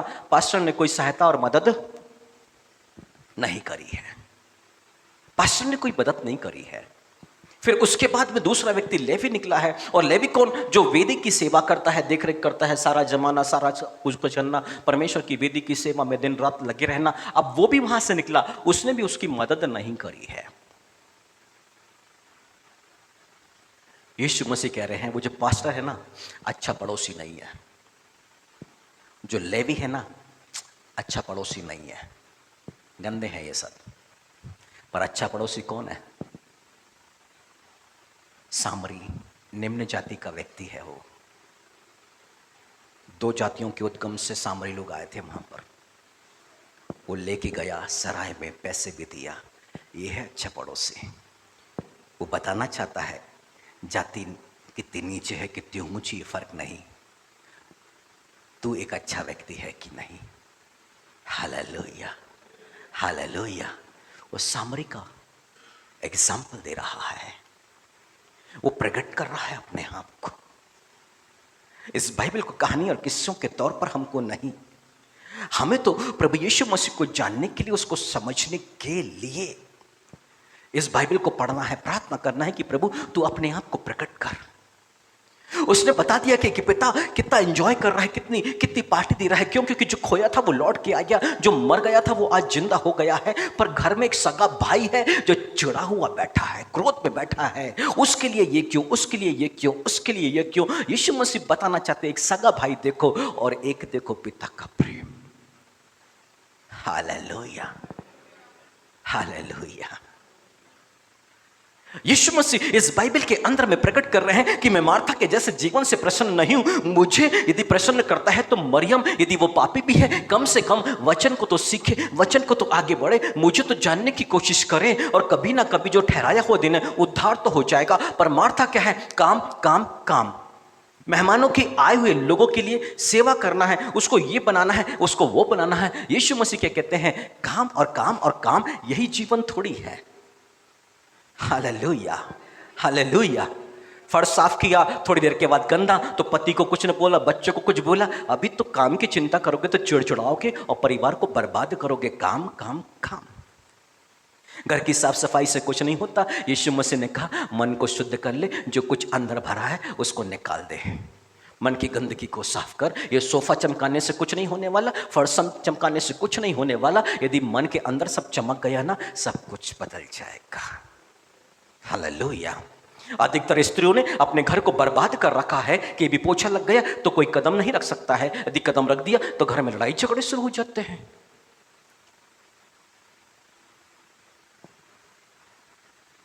कपड़े सूख रहे हैं, आप टकरा के चले जाओ तो उनके कपड़ों में तेल लग जाते हैं। अभी बेड पे नई चादर बिछी है तो कोई उस पर बैठ नहीं सकता है, खराब हो जाएगा। अरे उनकी सफाई से कुछ नहीं होता, सफाई कुछ होना है अंदर। यीशु मसीह ने कहा जो अंदर भरा है उसको निकाल दो, तुम्हारे लिए सब कुछ शुद्ध हो जाएगा। हालेलुया। इस चीज को समझने की कोशिश करो। वो शास्त्री फरीसी क्या कर रहे थे? वो हाथ को धो के खा रहे थे। कुछ नहीं होता तुम्हारे हाथ के धो के खाने वाने से। ठीक है, हाथ को धो, पर ये रीति रिवाज परंपरा, इससे तुम शुद्ध होते हो? नहीं होते हो। वो चादर चमका लो, घर चमका लो, कुछ शुद्धता नहीं आने वाली, कोई घर में आशीष नहीं आने वाली, शांति नहीं आने वाली, आनंद नहीं आने वाला। आधे घंटे पोछा मार के 2 घंटे तक घर में चिड़चिड़ चिड़चिड़ चिड़चिड़, कहां है वो शांति? नहीं है। हालेलुया। हम समझ पा रहे हैं, यीशु मसीह प्रकट कर रहा है अपने आप को। हे मार्था, हे मार्था, तू बहुत बातों की चिंता करती। वो साफ सफाई करने से मना नहीं कर रहा है, पर यहां जो आ जाता है ना, इसने ये किया ये किया, उससे आजाद होने की बात कर रहा है। Hallelujah, hallelujah. वो यीशु मसीह को हम जितना जानेंगे ना मेरे प्रिय भाइयों बहनों, उतना ही हम समझदार हो जाएंगे। जब यीशु मसीह कह रहा है ना धनवान तू मूर्ख है, तो हमें समझना चाहिए हमारे बैंक में रखा हुआ अकाउंट में जो पैसा है ना, उस पर हमें निर्भर होने की आवश्यकता नहीं तो यीशु मसीह कह देगा तू मूर्ख है, तू उस पर आधारित जीवन को जी रहा है। अरे तू मर जाएगा, किसी काम का पैसा नहीं है, किसी काम का नहीं है। यीशु मसीह ये बताना चाहता है, अंजीर का वृक्ष पे देखो फल नहीं लगे हैं तो काट के अलग। मेरे को क्रोध है उनकर जो पवित्र आत्मा के 9 फलों से लदे नहीं हो रहे, जो सिर्फ भविष्यवाणी करते रहते हैं, नाना प्रकार की बातें करते हैं और खूब धर्मी दिखाते हैं और बाइबल लेकर के बस बैठेंगे, परंतु पवित्र आत्मा का फल नहीं, विनम्रता नहीं। पवित्र आत्मा से भरी हुई बहनों को आप देखो, घर में कुड़कुड़ चिड़चिड़ चिड़चिड़ चिड़चिड़ चिड़चिड़ चिड़चिड़ चिड़चिड़, बस नहीं है विनम्रता, पवित्र आत्मा का फल नहीं है। यीशु मसीह कहते काटो, अलग करो, दूसरे को लगाओ। यहां पर ये क्रोध भी है यीशु मसीह का। बार बार मौका, 3 साल तो दिया, अभी 4था साल अभी नहीं। यीशु मसीह बताना चाह रहे हैं मसीह लोग ऐसे हैं, पवित्र आत्मा के फलों से लदे हुए नहीं है। उनका व्यर्थ का जीवन है, जो धर्मी दिखाई दे रहे हैं पर उसमें फल, पवित्र आत्मा के फल मौजूद नहीं है। उसको जानने से वो कहता है अनुग्रह और शांति तुम पर मल्टीप्लाई होगा, और जीवन और भक्ति से जो बातें संबंध रखती हैं, पवित्र आत्मा की सामर्थ्य से वो तुम्हें मिलेगा, उसको जानने के द्वारा। हालेलुया। जब आप जान जाओगे कि अंजीर के वृक्ष में फल नहीं थे तो वो नाराज था, तो आप प्रार्थना करना शुरू करोगे। तब लिखा है कुरिन्थियों के नाम पत्र में, प्रभु तो आत्मा है, और जहाँ प्रभु का आत्मा वहाँ स्वतंत्रता है। आप स्वतंत्र हो जाओगे चिड़चिड़ेपन से, क्रोध से और नाना प्रकार की बातों से। पर अब पवित्र आत्मा आपको प्रभु यीशु मसीह की समानता में बदल देगा, क्योंकि यीशु मसीह ने एक फलवंत जीवन जिया है। अब पवित्र आत्मा आपको तब्दील कर देगा, क्योंकि आपने अपने गुनाह को स्वीकार कर लिया, मान लिया मेरे स्वभाव में ये गड़बड़ी है। हालेलुया। वो हमारी कमजोरी दुर्बलता में सहायता करता है। वो सहायता करेगा कि अब हम ना चिड़चिड़ाए, अब हम क्रोध ना करें, अब हम भोग विलास की बातों में ना जाए, अब हम आज़ाद हो चुके हैं। यदि वो आज़ाद करेगा तो हम वास्तव में आज़ाद हो जाएंगे। नहीं तो आप अपनी ताकत से शांत करने की कोशिश करोगे, एक हफ्ते बाद 4 गुना क्रोध भड़का के दम लोगे फिर आप। हालेलुया।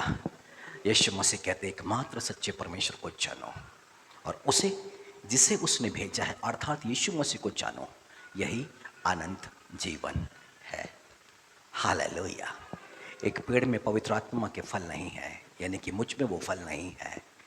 मैं जान गया हूँ प्रभु जी, ऐसा जीवन व्यर्थ है, व्यर्थ है तेरी दृष्टि में। तो ऐसे लोगों को अपने राज्य में पसंद नहीं करता है, उनको अलग करने की बातें, पर तू फिर भी एक अवसर देता है। वो अवसर आज पढ़ने के बाद मेरे पास में आ गया प्रभु जी। आज तू मुझे फलवंत कर, पवित्र आत्मा के फल से भर दे प्रभु जी, और तब आप पर अनुग्रह भी आएगा, आपका मन में शांति भी आएगी। और देखिए, जीवन की जिस बातों में आप जूझ रहे हैं, पवित्र आत्मा की वहाँ अगुवाई और आशीष भी मिलेगी। Hallelujah, hallelujah. बाइबल को पढ़ने मात्र से नहीं, बाइबल में लिखा है याकूब के पत्र में कि जो पढ़ता है भूल जाता है, वो अपने आप को, अपने हृदय को धोखा दे रहा है, वो धोखा दे रहा है। Hallelujah, hallelujah. मैं जब टीवी और फ्रिज और ये वॉशिंग मशीन ये सब का काम करता था, मेरा अपना बिजनेस डिजिटल मार्केटिंग के नाम से, तो एक भाई क्रिश्चियन हैं, उन्होंने मुझसे फ्रिज खरीदा और मैं गोडाउन में लेके गया उनको फ्रिज देने के लिए, पर वहाँ था नहीं तो कहीं और से आना था। तो सामने एक चाय की दुकान पे मैं लेके गया उनको, वहाँ पे मैंने चाय पिलाई। तो उन्होंने मुझे दानियल की किताब में से किस्से कहानी सुनाना शुरू किया। वो मुझे सुनाते गए। वो व्यक्ति पढ़ा लिखा नहीं था ज़्यादा, पर मुझे बड़ा आश्चर्य हुआ ये बाइबल कैसे जानता है। और मैं बड़े ध्यान से उसको सुनता रहा, पर बस वो किस्से कहानी ही जानता था वो।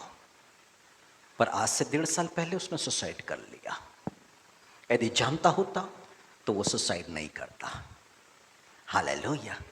क्योंकि जो कोई लिखा है बाइबल के अंदर में, तुम्हारा जो शरीर है वो पवित्र आत्मा का मंदिर है, और जो कोई इसको नाश करेगा मैं उसे नाश कर दूंगा। हालेलुया। इसको आप नुकसान नहीं पहुंचा सकते, इसको नुकसान, आप इस पर सिगरेट नहीं डाल सकते, आप तंबाकू का सेवन नहीं करा सकते, आप इस पर शराब नहीं डाल सकते, पराई स्त्रियों के साथ में व्यर्थ के रिश्ते में इसे झोंका नहीं जा सकता है, और नहीं तो परमेश्वर इस शरीर को बर्बाद कर देगा, फिर अनंत काल की आग में डाल देगा। खूब सिगरेट, खूब जुआ, खूब व्यभिचार, अब ले सबका मजा इस अधोलोक में। यही लिखा है, यहां पर यही लिखा हुआ है। Hallelujah, hallelujah. वो क्या कर रहा है? वो अपने आप को प्रकट कर रहा है, अपने क्रोध को भी, अपने प्रेम को भी, और अपनी चिंताओं को भी। उसको मालूम है कि आपको प्रत्येक दिन में क्या खाना, क्या पीना है, इसकी आवश्यकता है। और वो क्या कहता है? मांगने से पहले तुम्हारा पिता जानता है, तुम्हें जानता है, तुम्हारी जरूरतों को जानता है। पर वो क्या कहता है? उसकी खोज करो, उसके राज्य की खोज, उसकी धार्मिकता की खोज। इस बाइबल को पढ़ते समय मत्ती से लेकर प्रकाशित वाक्य तक में हमें क्या करना है? यीशु मसीह की खोज करना है। यदि आपने उस वचन के अंदर में यीशु मसीह की इच्छा को जान के वैसा चल लिया, यीशु मसीह आप में आ जाएंगे। यीशु मसीह आप में होंगे और आप यीशु मसीह में। Hallelujah, hallelujah. जब मैं लोगों से बात करते समय मैं ये देखता हूं कि मेरे शब्द में पवित्र आत्मा का अभिषेक नहीं आ रहा है, वो सामर्थ जो मैं फील करता हूं अपनी जीभ के अंदर में बोलते समय नहीं आ रहा है, मैं समझ जाता हूं मैं खाली हो चुका हूं। अभी मुझे बैठना पड़ेगा, अभी देखना पड़ेगा कहां पर क्या गुनाह हो रहा है, ताकि जीभ पर वापस वो अभिषेक आ जाए। जब मैं बोलना शुरू करूं, पवित्र आत्मा की सामर्थ वहां पर बहना शुरू हो जाए, मैं गंभीर होता हूं इस बातों से। हालेलुया। जब भी आप देखेंगे आपके साथ में बैठ के मैं परमेश्वर की बातें करता रहूंगा, पर यदि मुझे लगता है खालीपन है तो कभी मैं बातें नहीं करता हूं। मैं यहाँ वहाँ की बातें करके उठ के जल्दी चले जाता हूं, क्योंकि मुझे समझ में आ जाता है कि मेरे पास में अभिषेक यानी कि यीशु मसीह की प्रेजेंस अभी मौजूद नहीं है, और जो भी बोलूंगा वो सब व्यर्थ हो जाएगा। हालेलुया। जितने अपने घरों में कॉटेज मीटिंग करा रहे हैं वो देख सकते हैं, जान सकते हैं कि कैसे पवित्र आत्मा की सामर्थ शब्दों में आ रही है। हालेलुया। वो मेरे कारण नहीं है, वो यीशु मसीह की मौजूदगी, उसकी प्रेजेंस है वो वहां पर। हालेलुया। यदि शब्दों में वो सामर्थ आ रही है, वचन में वो सामर्थ आ रही है, तो हमें क्या करना चाहिए? उस वचन को ग्रहण करना चाहिए है। क्यों? क्योंकि अब उस वचन के अनुसार प्रभु काम करने को तैयार हो चुका है। हालेलुया। यदि हम उसके खोजी हैं, यीशु मसीह ने कहा कोई यदि परमेश्वर की इच्छा को पूरी करना चाहता है तो, यीशु मसीह अपने उपदेश के विषय में कह रहे हैं, यदि कोई परमेश्वर की इच्छा को पूरी करना चाहता है तो वो इस उपदेश के विषय में समझ जाएगा कि ये परमेश्वर की ओर से है। कई लोग आते कहते हैं आज का ये वचन सिर्फ और मेरे लिए था। क्यों? क्योंकि वो परमेश्वर की इच्छा के खोजी है, तो उन्हें लगता है ये तो परमेश्वर ने उनसे बातें करी है। कई लोग कॉटेज मीटिंग में, चर्चेस में कहीं भी आते चले जाते हैं, उनको कोई फर्क नहीं पड़ता है, क्योंकि बातें ही नहीं हुई उनसे। वो समझ ही नहीं पाए कि प्रभु की मर्जी उनके लिए क्या है।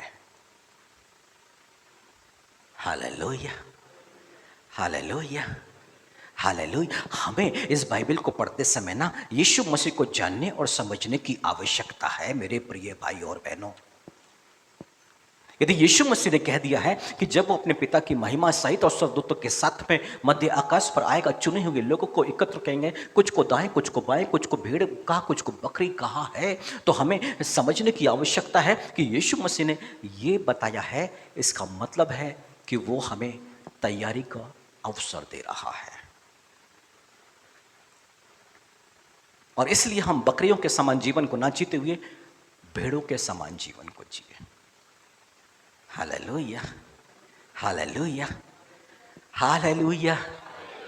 इसका मतलब हमारी जो बाइबल का पढ़ना है वो व्यर्थ नहीं जाना चाहिए। 2 लाइन भी उसकी बढ़ते हैं, हमें यीशु मसीह की खोज पूरी हो जाना चाहिए। वहां पर हमें यीशु मसीह को प्राप्त कर लेना चाहिए। क्यों? क्योंकि यीशु मसीह ने कहा है जिसके पास में मेरा वचन वही मुझसे प्रेम रखता है, और जो कोई उस पर चलता है तो क्या करेगा? यीशु मसीह कहते हैं मैं अपने आप को उस पर प्रकट करूंगा। 2 लाइनें पढ़ने के बाद आप प्रकट करेंगे, प्रभु मैं इस पर चलना चाहता हूं, और यीशु मसीह ने अपने आप को प्रकट करना शुरू कर देगा। यही सच्चाई है, यही सच्चाई है। पर कई लोग बाइबल पढ़ते रहते हैं, यहां अंदर को जाता नहीं है, सब चला जाता है। 10 से 15 मिनट या आधा घंटा बड़े बोझ के साथ वो पढ़ते हैं, और फिर बंद करके उनके जीवन में कोई आशीष नहीं और शांति नहीं होती है। और उसका एक चिन्ह है, उसका एक, तब बाइबल पढ़ना कम हो जाता है, प्रार्थना करना थोड़ा कम हो जाता है, गानों के साथ समय पास करने की कोशिश होनी शुरू हो जाती है। फिर वहां पर गाना ज्यादा गाना शुरू होता है, एक के बाद एक गाने, एक टाइम पास होता है। फिर वहां पर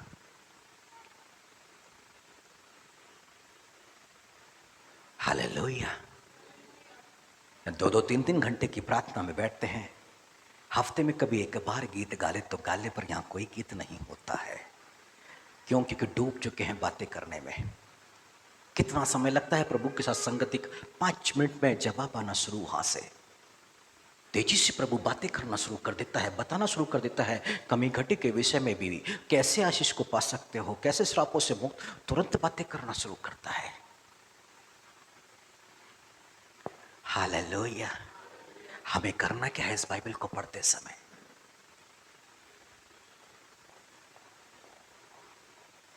लोगों के फोन आते हैं, आर्थिक समस्या है तो कोई वचन दे दो, बीमार है तो कोई वचन दे दो, पारिवारिक समस्या है तो कोई वचन दे दो।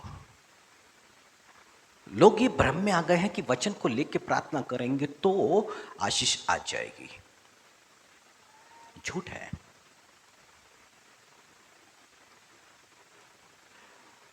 सत्य क्या है?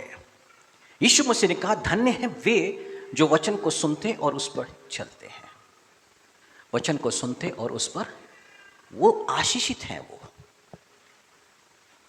अब प्रार्थना की जरूरत नहीं है, वचन को सुना और चला, आशीष तो आ गई, आशीष तो आ गई है।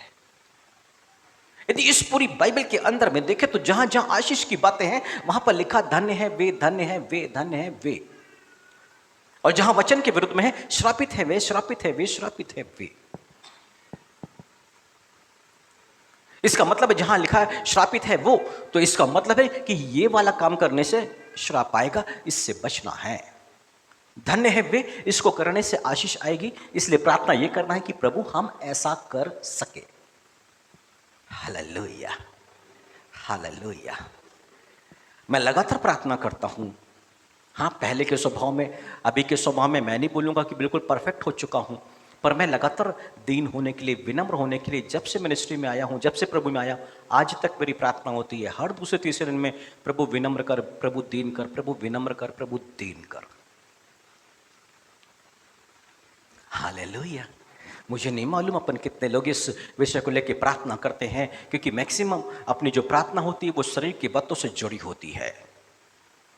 जो शरीर को आवश्यकता होता है, हमारी प्रार्थना का विषय वो होता है। और वो शरीर की बातों को परमेश्वर महत्व नहीं देता है, वो आत्मिक बातों को महत्व देता है। पहले परमेश्वर का राज्य, धार्मिकता की खोज, फिर वो कहता है। यानी कि जिसने शरीर की बातों को आगे रखा, उसकी प्रार्थना को वो सुनने से मना कर देगा। Hallelujah, hallelujah. इसका मतलब है इस बाइबल के अंदर में हमें करना क्या है, अपने प्रभु को समझने की कोशिश करना है। और वो क्या कहता है, अज्ञानता के कारण मेरी प्रजा बंधुआई में जा रही है। और ये बंधुआई में जाने के बाद क्या हो रहा है, अधोलोक का मुंह खुलता चला जा रहा है। परिमाण इतना बड़ा मुंह खुलता चला जा रहा है, अब वहां से निकलना असंभव। इसलिए मौका अब है, तैयारी का मौका अब है, प्रभु के हाथों को पकड़ने का मौका अब है। सारी चिंता, सारी बातों को छोड़ के प्रभु के साथ आगे बढ़ने का अभी। इसलिए उसने कहा है, अपना क्रूस उठाओ और मेरे पीछे हो लो। और कौन सा क्रूस? कौन सा क्रूस?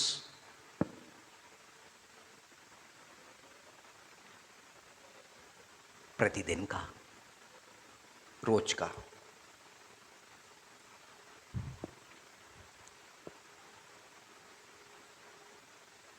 आज मीटिंग में जाना है, प्रभु की संगति में, या फिर अनाथ आश्रम में जाना है, परंतु अभी कोई नई समस्या हो गई तो चलो बाद में देखेंगे, पहले इसको। अभी वो बोल रहा है दुख के साथ में ये क्रूस लेके आगे चलो, मत पड़े रहो उस दुख के साथ में लिपटे हुए। अपना प्रतिदिन का क्रूस उठाओ और मेरे पीछे हो लो। प्रत्येक दिन का दुख और तकलीफ मेरे पीछे चलते रहो। Hallelujah, hallelujah. इसका मतलब है रोज आने वाली दुख और तकलीफों को लेके आपको आगे बढ़ना है। वो आत्मिक जीवन में ठहराव का कारण नहीं बनना चाहिए। यीशु मसीह ये कह रहे हैं, पर साथ में यीशु मसीह ये भी कह रहे हैं कि जब तक कोई आत्मत्याग या अपने आप का इनकार ना करे, तब तक वो मेरा अनुसरण, मेरे पीछे नहीं चल सकता। मतलब मैं को जब तक एक व्यक्ति मैं को जब तक खत्म नहीं कर देगा, तब तक वो यीशु मसीह का अनुसरण नहीं कर सकता। मेरे साथ ये किया गया, ये बोला गया, ये बोला गया, ऐसा किया गया। ऐसा व्यक्ति क्या करता है, कोने में बैठ जाता है, ना वो प्रभु की संगति करता है, ना काम में मन लगता है उसका। फिर उसके अंदर में सामर्थ्य नहीं है कि वो अपने क्रूस को उठा के प्रभु के पीछे चले। Hallelujah, hallelujah. ये बाइबल ना मेरे प्रियो यीशु मसीह के स्वभाव, उसके चरित्र को प्रकट करती है। उसकी प्रसन्नता के विषय कौन कौन से इसके अंदर में लिखे हुए हैं, वो किन किन बातों से क्रोधित होता है, वो भी लिखा हुआ है। हालेलुया। आज मसीहों को कैसा होना चाहिए मालूम है आपको? हाथ में लोहे का राजदंड होना चाहिए। प्रकाशित वाक्य में उसने प्रकट कर दिया। और क्या प्रकट किया कि लोहे का राजदंड लिए हुए जाति जाति पर तुम प्रभुता करने पाओगे। जाति जाति पर होता क्या है, व्यक्ति कहीं जॉब करता है तो अन्य जाति का व्यक्ति उसको दबाता है। उसकी वजह क्या है? थुआतीरा की कलीसिया में मूर्ति पे चढ़ाया हुआ भोजन और व्यभिचार। इसके चलते व्यक्ति के हाथ में से अधिकार जा रहा है और वो दबाव में जा रहा है। परसों यहां पर टीचिंग चल रही थी, और टीचिंग क्या है, नीति वचन किताब में लिखा तेरी दृष्टि सीधे होना चाहिए है। मतलब यहां देखते हुए चलोगे, यहां देखते हुए चलोगे, यहां देखते हुए चलोगे, ऐसा व्यक्ति कैरेक्टरलेस है। सभ्य व्यक्ति स्ट्रेट दिखेगा। अब बाइबल कहती है किसी स्त्री पे तू दृष्टि डाले तो तू मन पर व्यभिचार कर चुका है।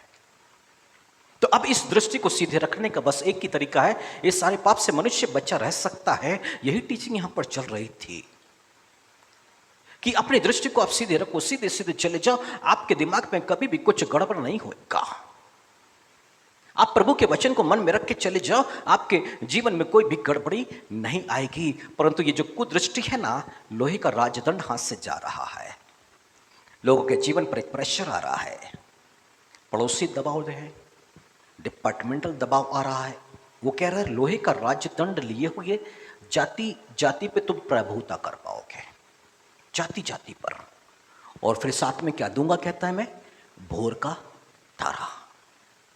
भोर का, आकाश में एक ही तारा नजर आता, भोर का तारा। और भोर का तारा कौन है? यीशु मसीह, यीशु मसीह। हालेलुया। जिसने अपनी दृष्टि सीधी करी, यीशु मसीह भी आ गया, साथ में लोहे का राजदंड यानी कि अधिकार भी आ गया। आप प्रभुता करो, आप अपने मोहल्ले में, अपने डिपार्टमेंट के अंदर में आप ही ऊंचे जाओगे। अब पर मूर्ति पे चढ़ाया हुआ भोजन और व्यभिचार, इज़ेबेल की आत्मा मौजूद है और इस अधिकार से वंचित कर रही है। यीशु मसीह अपने लोगों को ऊंचे पे देखना चाहता, महान पदों पर देखना चाहता है, पर जीवन के अंदर में अज्ञानता के चलते और मनुष्य नहीं समझ पा रहा है कि वो क्या क्या गड़बड़ी कर रहा है, और इसके चलते वो बंधुआई में, दुख में और परेशानियों में जा रहा है। और वो क्या कहता है, आज यदि उसको जान लेंगे तो बंधुआई से आजादी है। हालेलुया। जब गिदोन दाग कुंड में अपने गेहूं को छिपा रहा था, तब वो जान चुका था कि वो किस मुश्किल में परमेश्वर ने साथ छोड़ दिया है। और जब परमेश्वर का दूत आया, तब उसने कहा यहोवा यदि साथ होता तो हमारी स्थिति ऐसी तो ना होती। वो समझ गया था 7 साल की बंधुआई, ये दुख और तकलीफ का जो बंधन है मनुष्य के जीवन में, क्यों, उस कारण को ढूंढना है, उस कारण से आजाद होना है। हालेलुया। और कैसे? जब यीशु मसीह को जानना शुरू करेंगे, तब जग करके वो अनुग्रह और शांति और जीवन और भक्ति से जो बातें संबंध है। और बाइबल कहती है 81 भजन संहिता में लिखा है, मैं तुम्हारे शत्रुओं को क्षण भर में दबा दूंगा। नहीं तो आप अपने डिपार्टमेंट में, अपने पड़ोसी में जीवन भर लड़ाई झगड़ा करते रहो, आप सफल नहीं हो पाओगे। कैसे? एक अंतिम घटना, फिर अपन लोग आराधना में चलेंगे। राजा आशा यहूदा के ऊपर में राजा है, और वो परमेश्वर में बड़ा भरोसा, विश्वास और परमेश्वर से प्रार्थना करने वाला। पर एक समय ऐसा हुआ कि आसपास के लोगों से उसने दोस्ती करना शुरू किया, राष्ट्रों के साथ में। अभी सोचा कि ये सारे, जैसे कि भारत है, उसके आजू बाजू में श्रीलंका, बांग्लादेश, पाकिस्तान, चीन, नेपाल, तो उसने सोचा मैं ऐसे देशों के साथ में भी संधि कर लेता हूँ तो मैं पावरफुल हो जाऊँगा। उसने संधि भी कर ली, और परमेश्वर के भवन का जो भी कुछ था वो भी गिफ्ट कर दिया उन्होंने। अब परमेश्वर नाराज हो गया। जीवन भर जब तूने मुझ पर भरोसा रखा, तो मैंने लूबियों, कुशियों की सेना के ऊपर में तुझे विजय दिला दी, तू जीत गया। पर तू अब अन्य जातियों के देश में संपर्क में आने के बाद सोचता है कि तू पावरफुल हो गया। परमेश्वर ने बोला अब तू जिंदगी भर लड़ाइयों में फंसा रहेगा। ये क्या है? कर्ज।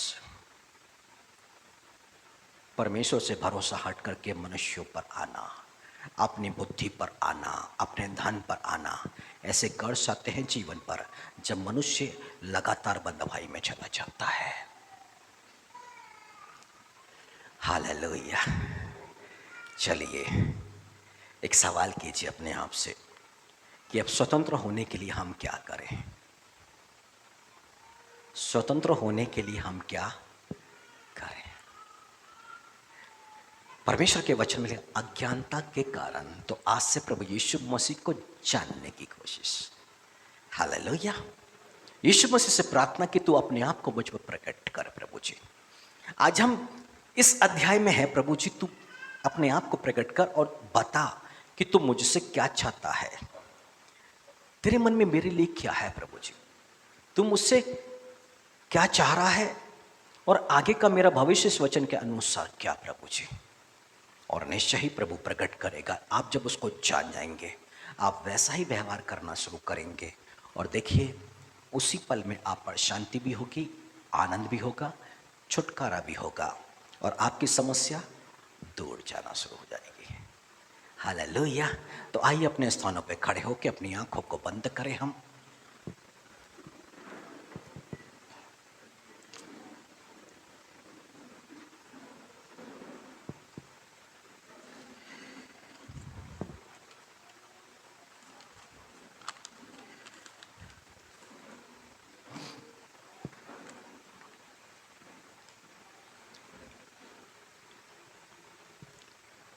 एक कुबड़ी स्त्री 18 साल से शैतान ने उसको बांध के रखा हुआ था। अब वो मंदिर पर आई है। यीशु मसीह ने उसके कुब्बड़ पर हाथ रखा है और वो स्त्री सीधी हो गई। यीशु मसीह ने कहा, शैतान ने इसे 18 वर्षों से बांध के रखा था। हमारे जीवन में कितने भी सालों का बंधन क्यों ना हो, कितने भी वर्षों की बंधवाई क्यों ना हो, आज से आजादी के दिन शुरू हो रहे हैं, क्योंकि हम निर्णय ले चुके हैं कि हम अपने प्रभु यीशु मसीह की पहचान पर आगे बढ़ेंगे। हम प्रार्थना करने जा रहे हैं कि यीशु मसीह अपने विषय में और ज्यादा आप पर प्रकट करे। आप बाइबल में से व्यक्तिगत जीवन के लिए, शरीर के लिए कुछ ढूंढने की कोशिश नहीं, बल्कि यीशु मसीह को प्राप्त करने के लिए बाइबल को पढ़ेंगे आज से। यीशु मसीह को ग्रहण करने के लिए बाइबल को पढ़ेंगे आज से। यीशु मसीह के प्रेम को पाने के लिए, यीशु मसीह के आनंद को पाने के लिए, यीशु मसीह की शांति को पाने के लिए आज से हम बाइबल पढ़ेंगे।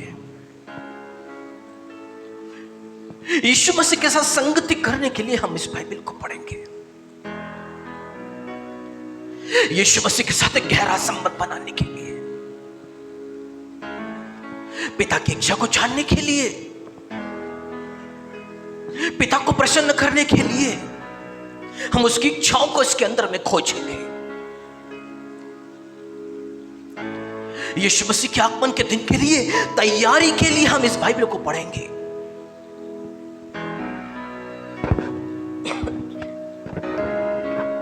हालेलुया। वो है यहां पर।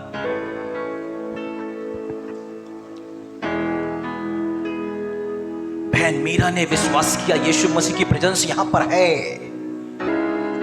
और अपने गले के गठान से वो चंगाई को पा गई। भाई यतेंद्र कोहली यहां पे खड़े होकर अपनी गवाही बता गए।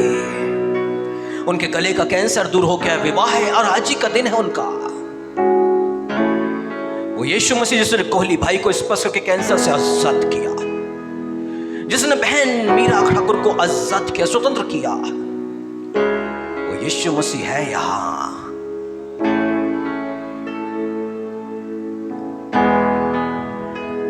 वो चाहता है कि हे प्रभु नहीं, परंतु यीशु मसीह की इच्छा का सम्मान हम करें। वो समय आ गया मेरे प्रियो। आप जिस भी प्रार्थना, विनती, चिंता के साथ में आए हैं, उसको डाल दे यीशु मसीह की तरफ में। उसके बारे में विचार ना करें आप।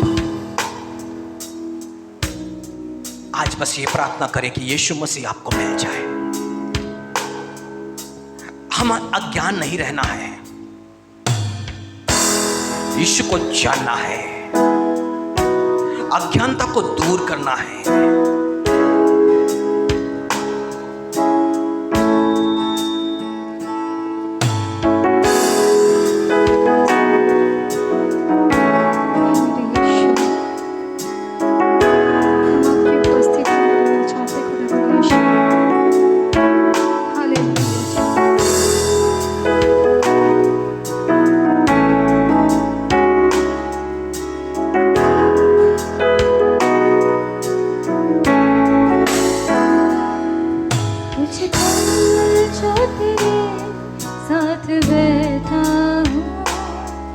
लगता है मुझे मैं जिंदा हूँ, कुछ पल जो तेरे साथ बैठा हूँ, लगता है मुझे मैं जिंदा हूँ। अब भी मुझ में सांस बाकी है, अब भी मुझ में सांस बाकी है, तेरे साए में मैं खुश रहता हूँ, लगता है मुझे मैं जिंदा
हालेलुया हालेलुया ओरी बाबा बाबा जो तेरे साथ बैठा है मुझे, मैं जिंदा हूँ। अब भी मुझ में सांस बाकी है, अब भी मुझ में सांस बाकी है। तेरे नाम से मैं आगे बढ़ता हूँ, तेरे नाम पर मैं चलना चाहता हूँ। कुछ जो तेरे हालेलुया साथ बैठा उसकी पवित्र सामर्थ्य उपस्थिति हमारे बीच में है मेरे प्रिय। है मुझे, हालेलुया मैं जिंदा उसके लिए दिल को खोले और उसे ग्रहण कर लीजिएगा। ओरी बाबा बारशे साथ हालेलुया हालेलुया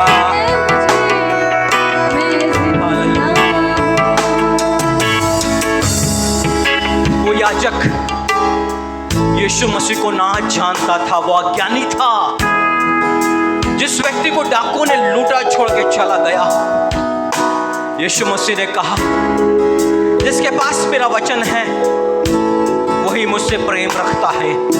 वो याजक यीशु मसीह से प्रेम नहीं रखता था, रखता होता तो वो रुकता और उसकी सहायता करता, क्योंकि वो जानता होता तो यीशु मसीह पड़ोसी प्रेम से प्रसन्न होता है।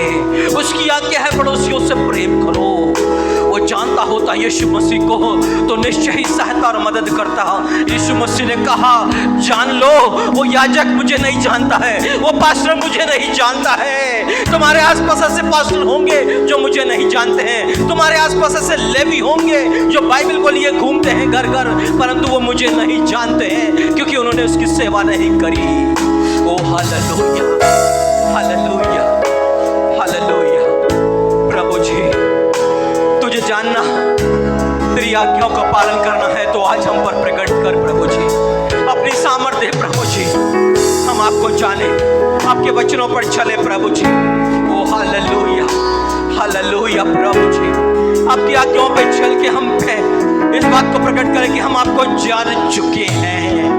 ओरी बाबा भारशी ओरी खल्ला खबर शुभतमहा हालेलुया हालेलुया हालेलुया ओरी बाबा भारशी ओ हालेलुया।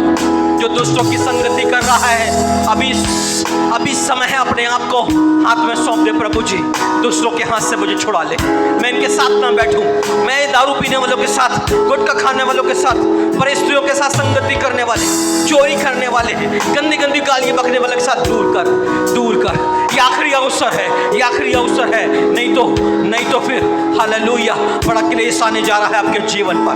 अब वो क्लेश फिर सारा संसार देखेगा। हालेलुया अवसर को बहुमूल्य जानो, बाइबल कहती है अवसर को बहुमूल्य जानो। हालेलुया हालेलुया उसकी सामर्थ्य आजाद करने आ रही है आपको स्वतंत्र। यदि पुत्र स्वतंत्र करेगा तो वास्तव में स्वतंत्र। हालेलुया आजादी का समय, आजादी का समय, दुष्टों से आजादी का समय। दुष्टों के साथ, शैतान के साथ, वो शैतान के चेले हैं जो बर्बाद हो रहे हैं और आपको बर्बाद कर रहे हैं। ये समय आजादी का, आजादी का, आजादी का। हालेलुया हालेलुया हालेलुया ओरी खबर का विश्व तमाम। हालेलुया कुछ ऐसी बात है, चाहे जो भी हालात हैं, इस दिल को सुकून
जो अभी तो वचन में पढ़ना शुरू ही किया, और उसने जिसके अधीनता में वो टीचिंग ले रहा है, उसके बेटे के खिलाफ में वो यहां वहां सब जगह कुछ कुछ बोलने लग गया, और बोलता गया, बोलता गया और बोलता गया। कुछ वर्ष बीते, सच्ची घटना, अब उसका बेटा जवान हो गया, अब वो गलत संगति में चला गया, नशों में चला गया, घर की कीमती वस्तुओं को बेचने लग गया, नाना प्रकार के पापों में उलझता चला गया। क्योंकि वचन में लिखा है, जो दूसरों की बुराई का खोजी होता है उस पर वही बुराई आ पड़ती है। वो दूसरे के बेटे को देख रहा था और उसके बेटे में बुराई पनपने लग गई। परमेश्वर आजाद करने जा रहा है। यहाँ पे कुछ लोग ऐसे हैं जो पवित्र आत्मा दिखाता है, जो लगातार कुछ बुराई के खोजी थे, अब उस परिवार पर बुराई आ पड़ी हुई है। परिवार टूटने की कगार पर, बच्चे हाथ से निकल चुके, बहुत सी कुछ गंभीर समस्या है, परंतु स्वतंत्र करने वाला प्रभु यीशु मसीह चक्के के समान इंतजार कर रहा है। कोई तो कहे, हाँ प्रभु जी, इस पाप में मैं था, मैं थी। आजादी का समय, आजादी का समय, हालेलुया, आजादी का समय, हालेलुया।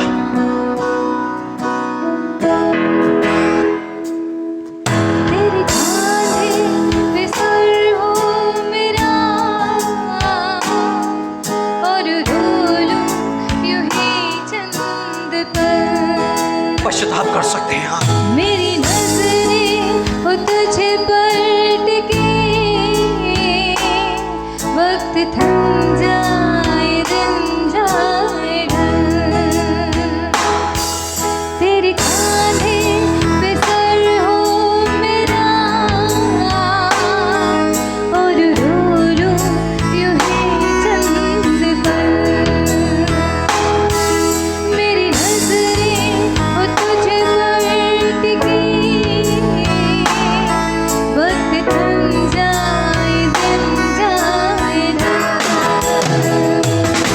कोई कुछ ऐसा नहीं खूबसूरत है, कोई कुछ ऐसा नहीं खूबसूरत है। इस दिल को तो बस तेरी हसरत है, लगता है मुझे मैं जिंदा हूँ। अब भी मुझ में सांस बाकी है, अब भी मुझ में सांस बाकी है। तेरे साए में मैं खुश रहता हूँ, लगता है मुझे मैं जिंदा हूँ। कुछ पल जो तेरे साथ बैठा हूँ, लगता है मुझे मैं जिंदा हूँ।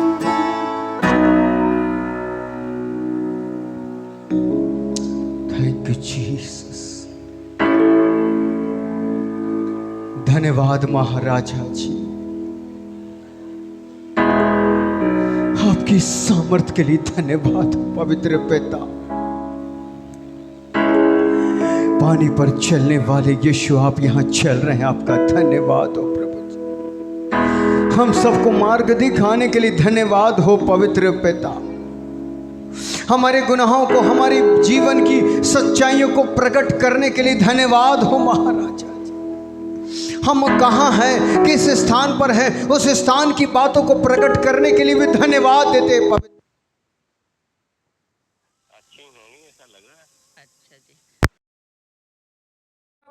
आज प्रकट किया, हम धन्यवाद देते हैं। आज अपने आप को उठाकर इस वचन के लिए हम अपने आप को समर्पित करते हैं। आज जक्कई के समान प्रभु जी, आपने हमें अंगीकार करने का अनुग्रह दिया, धन्यवाद देते पिता।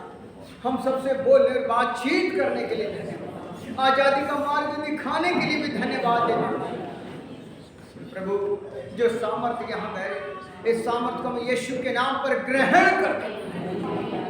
प्यारे प्रभु, अनुग्रह दीजिएगा बाप कि अब इसी सामर्थ्य में हम आगे बढ़े। जो वचन आज आप और हृदय में आपने बोया है, उसी वचन को थाम कर आगे बढ़ने का अनुग्रह दे। यही आपसे विनती करता हूँ। धन्यवाद है सबसे बोलने के बाद जीत करने के लिए धन्यवाद। आदर दिया, सम्मान दिया और धन्यवाद के साथ मसीह यीशु के नाम से मांग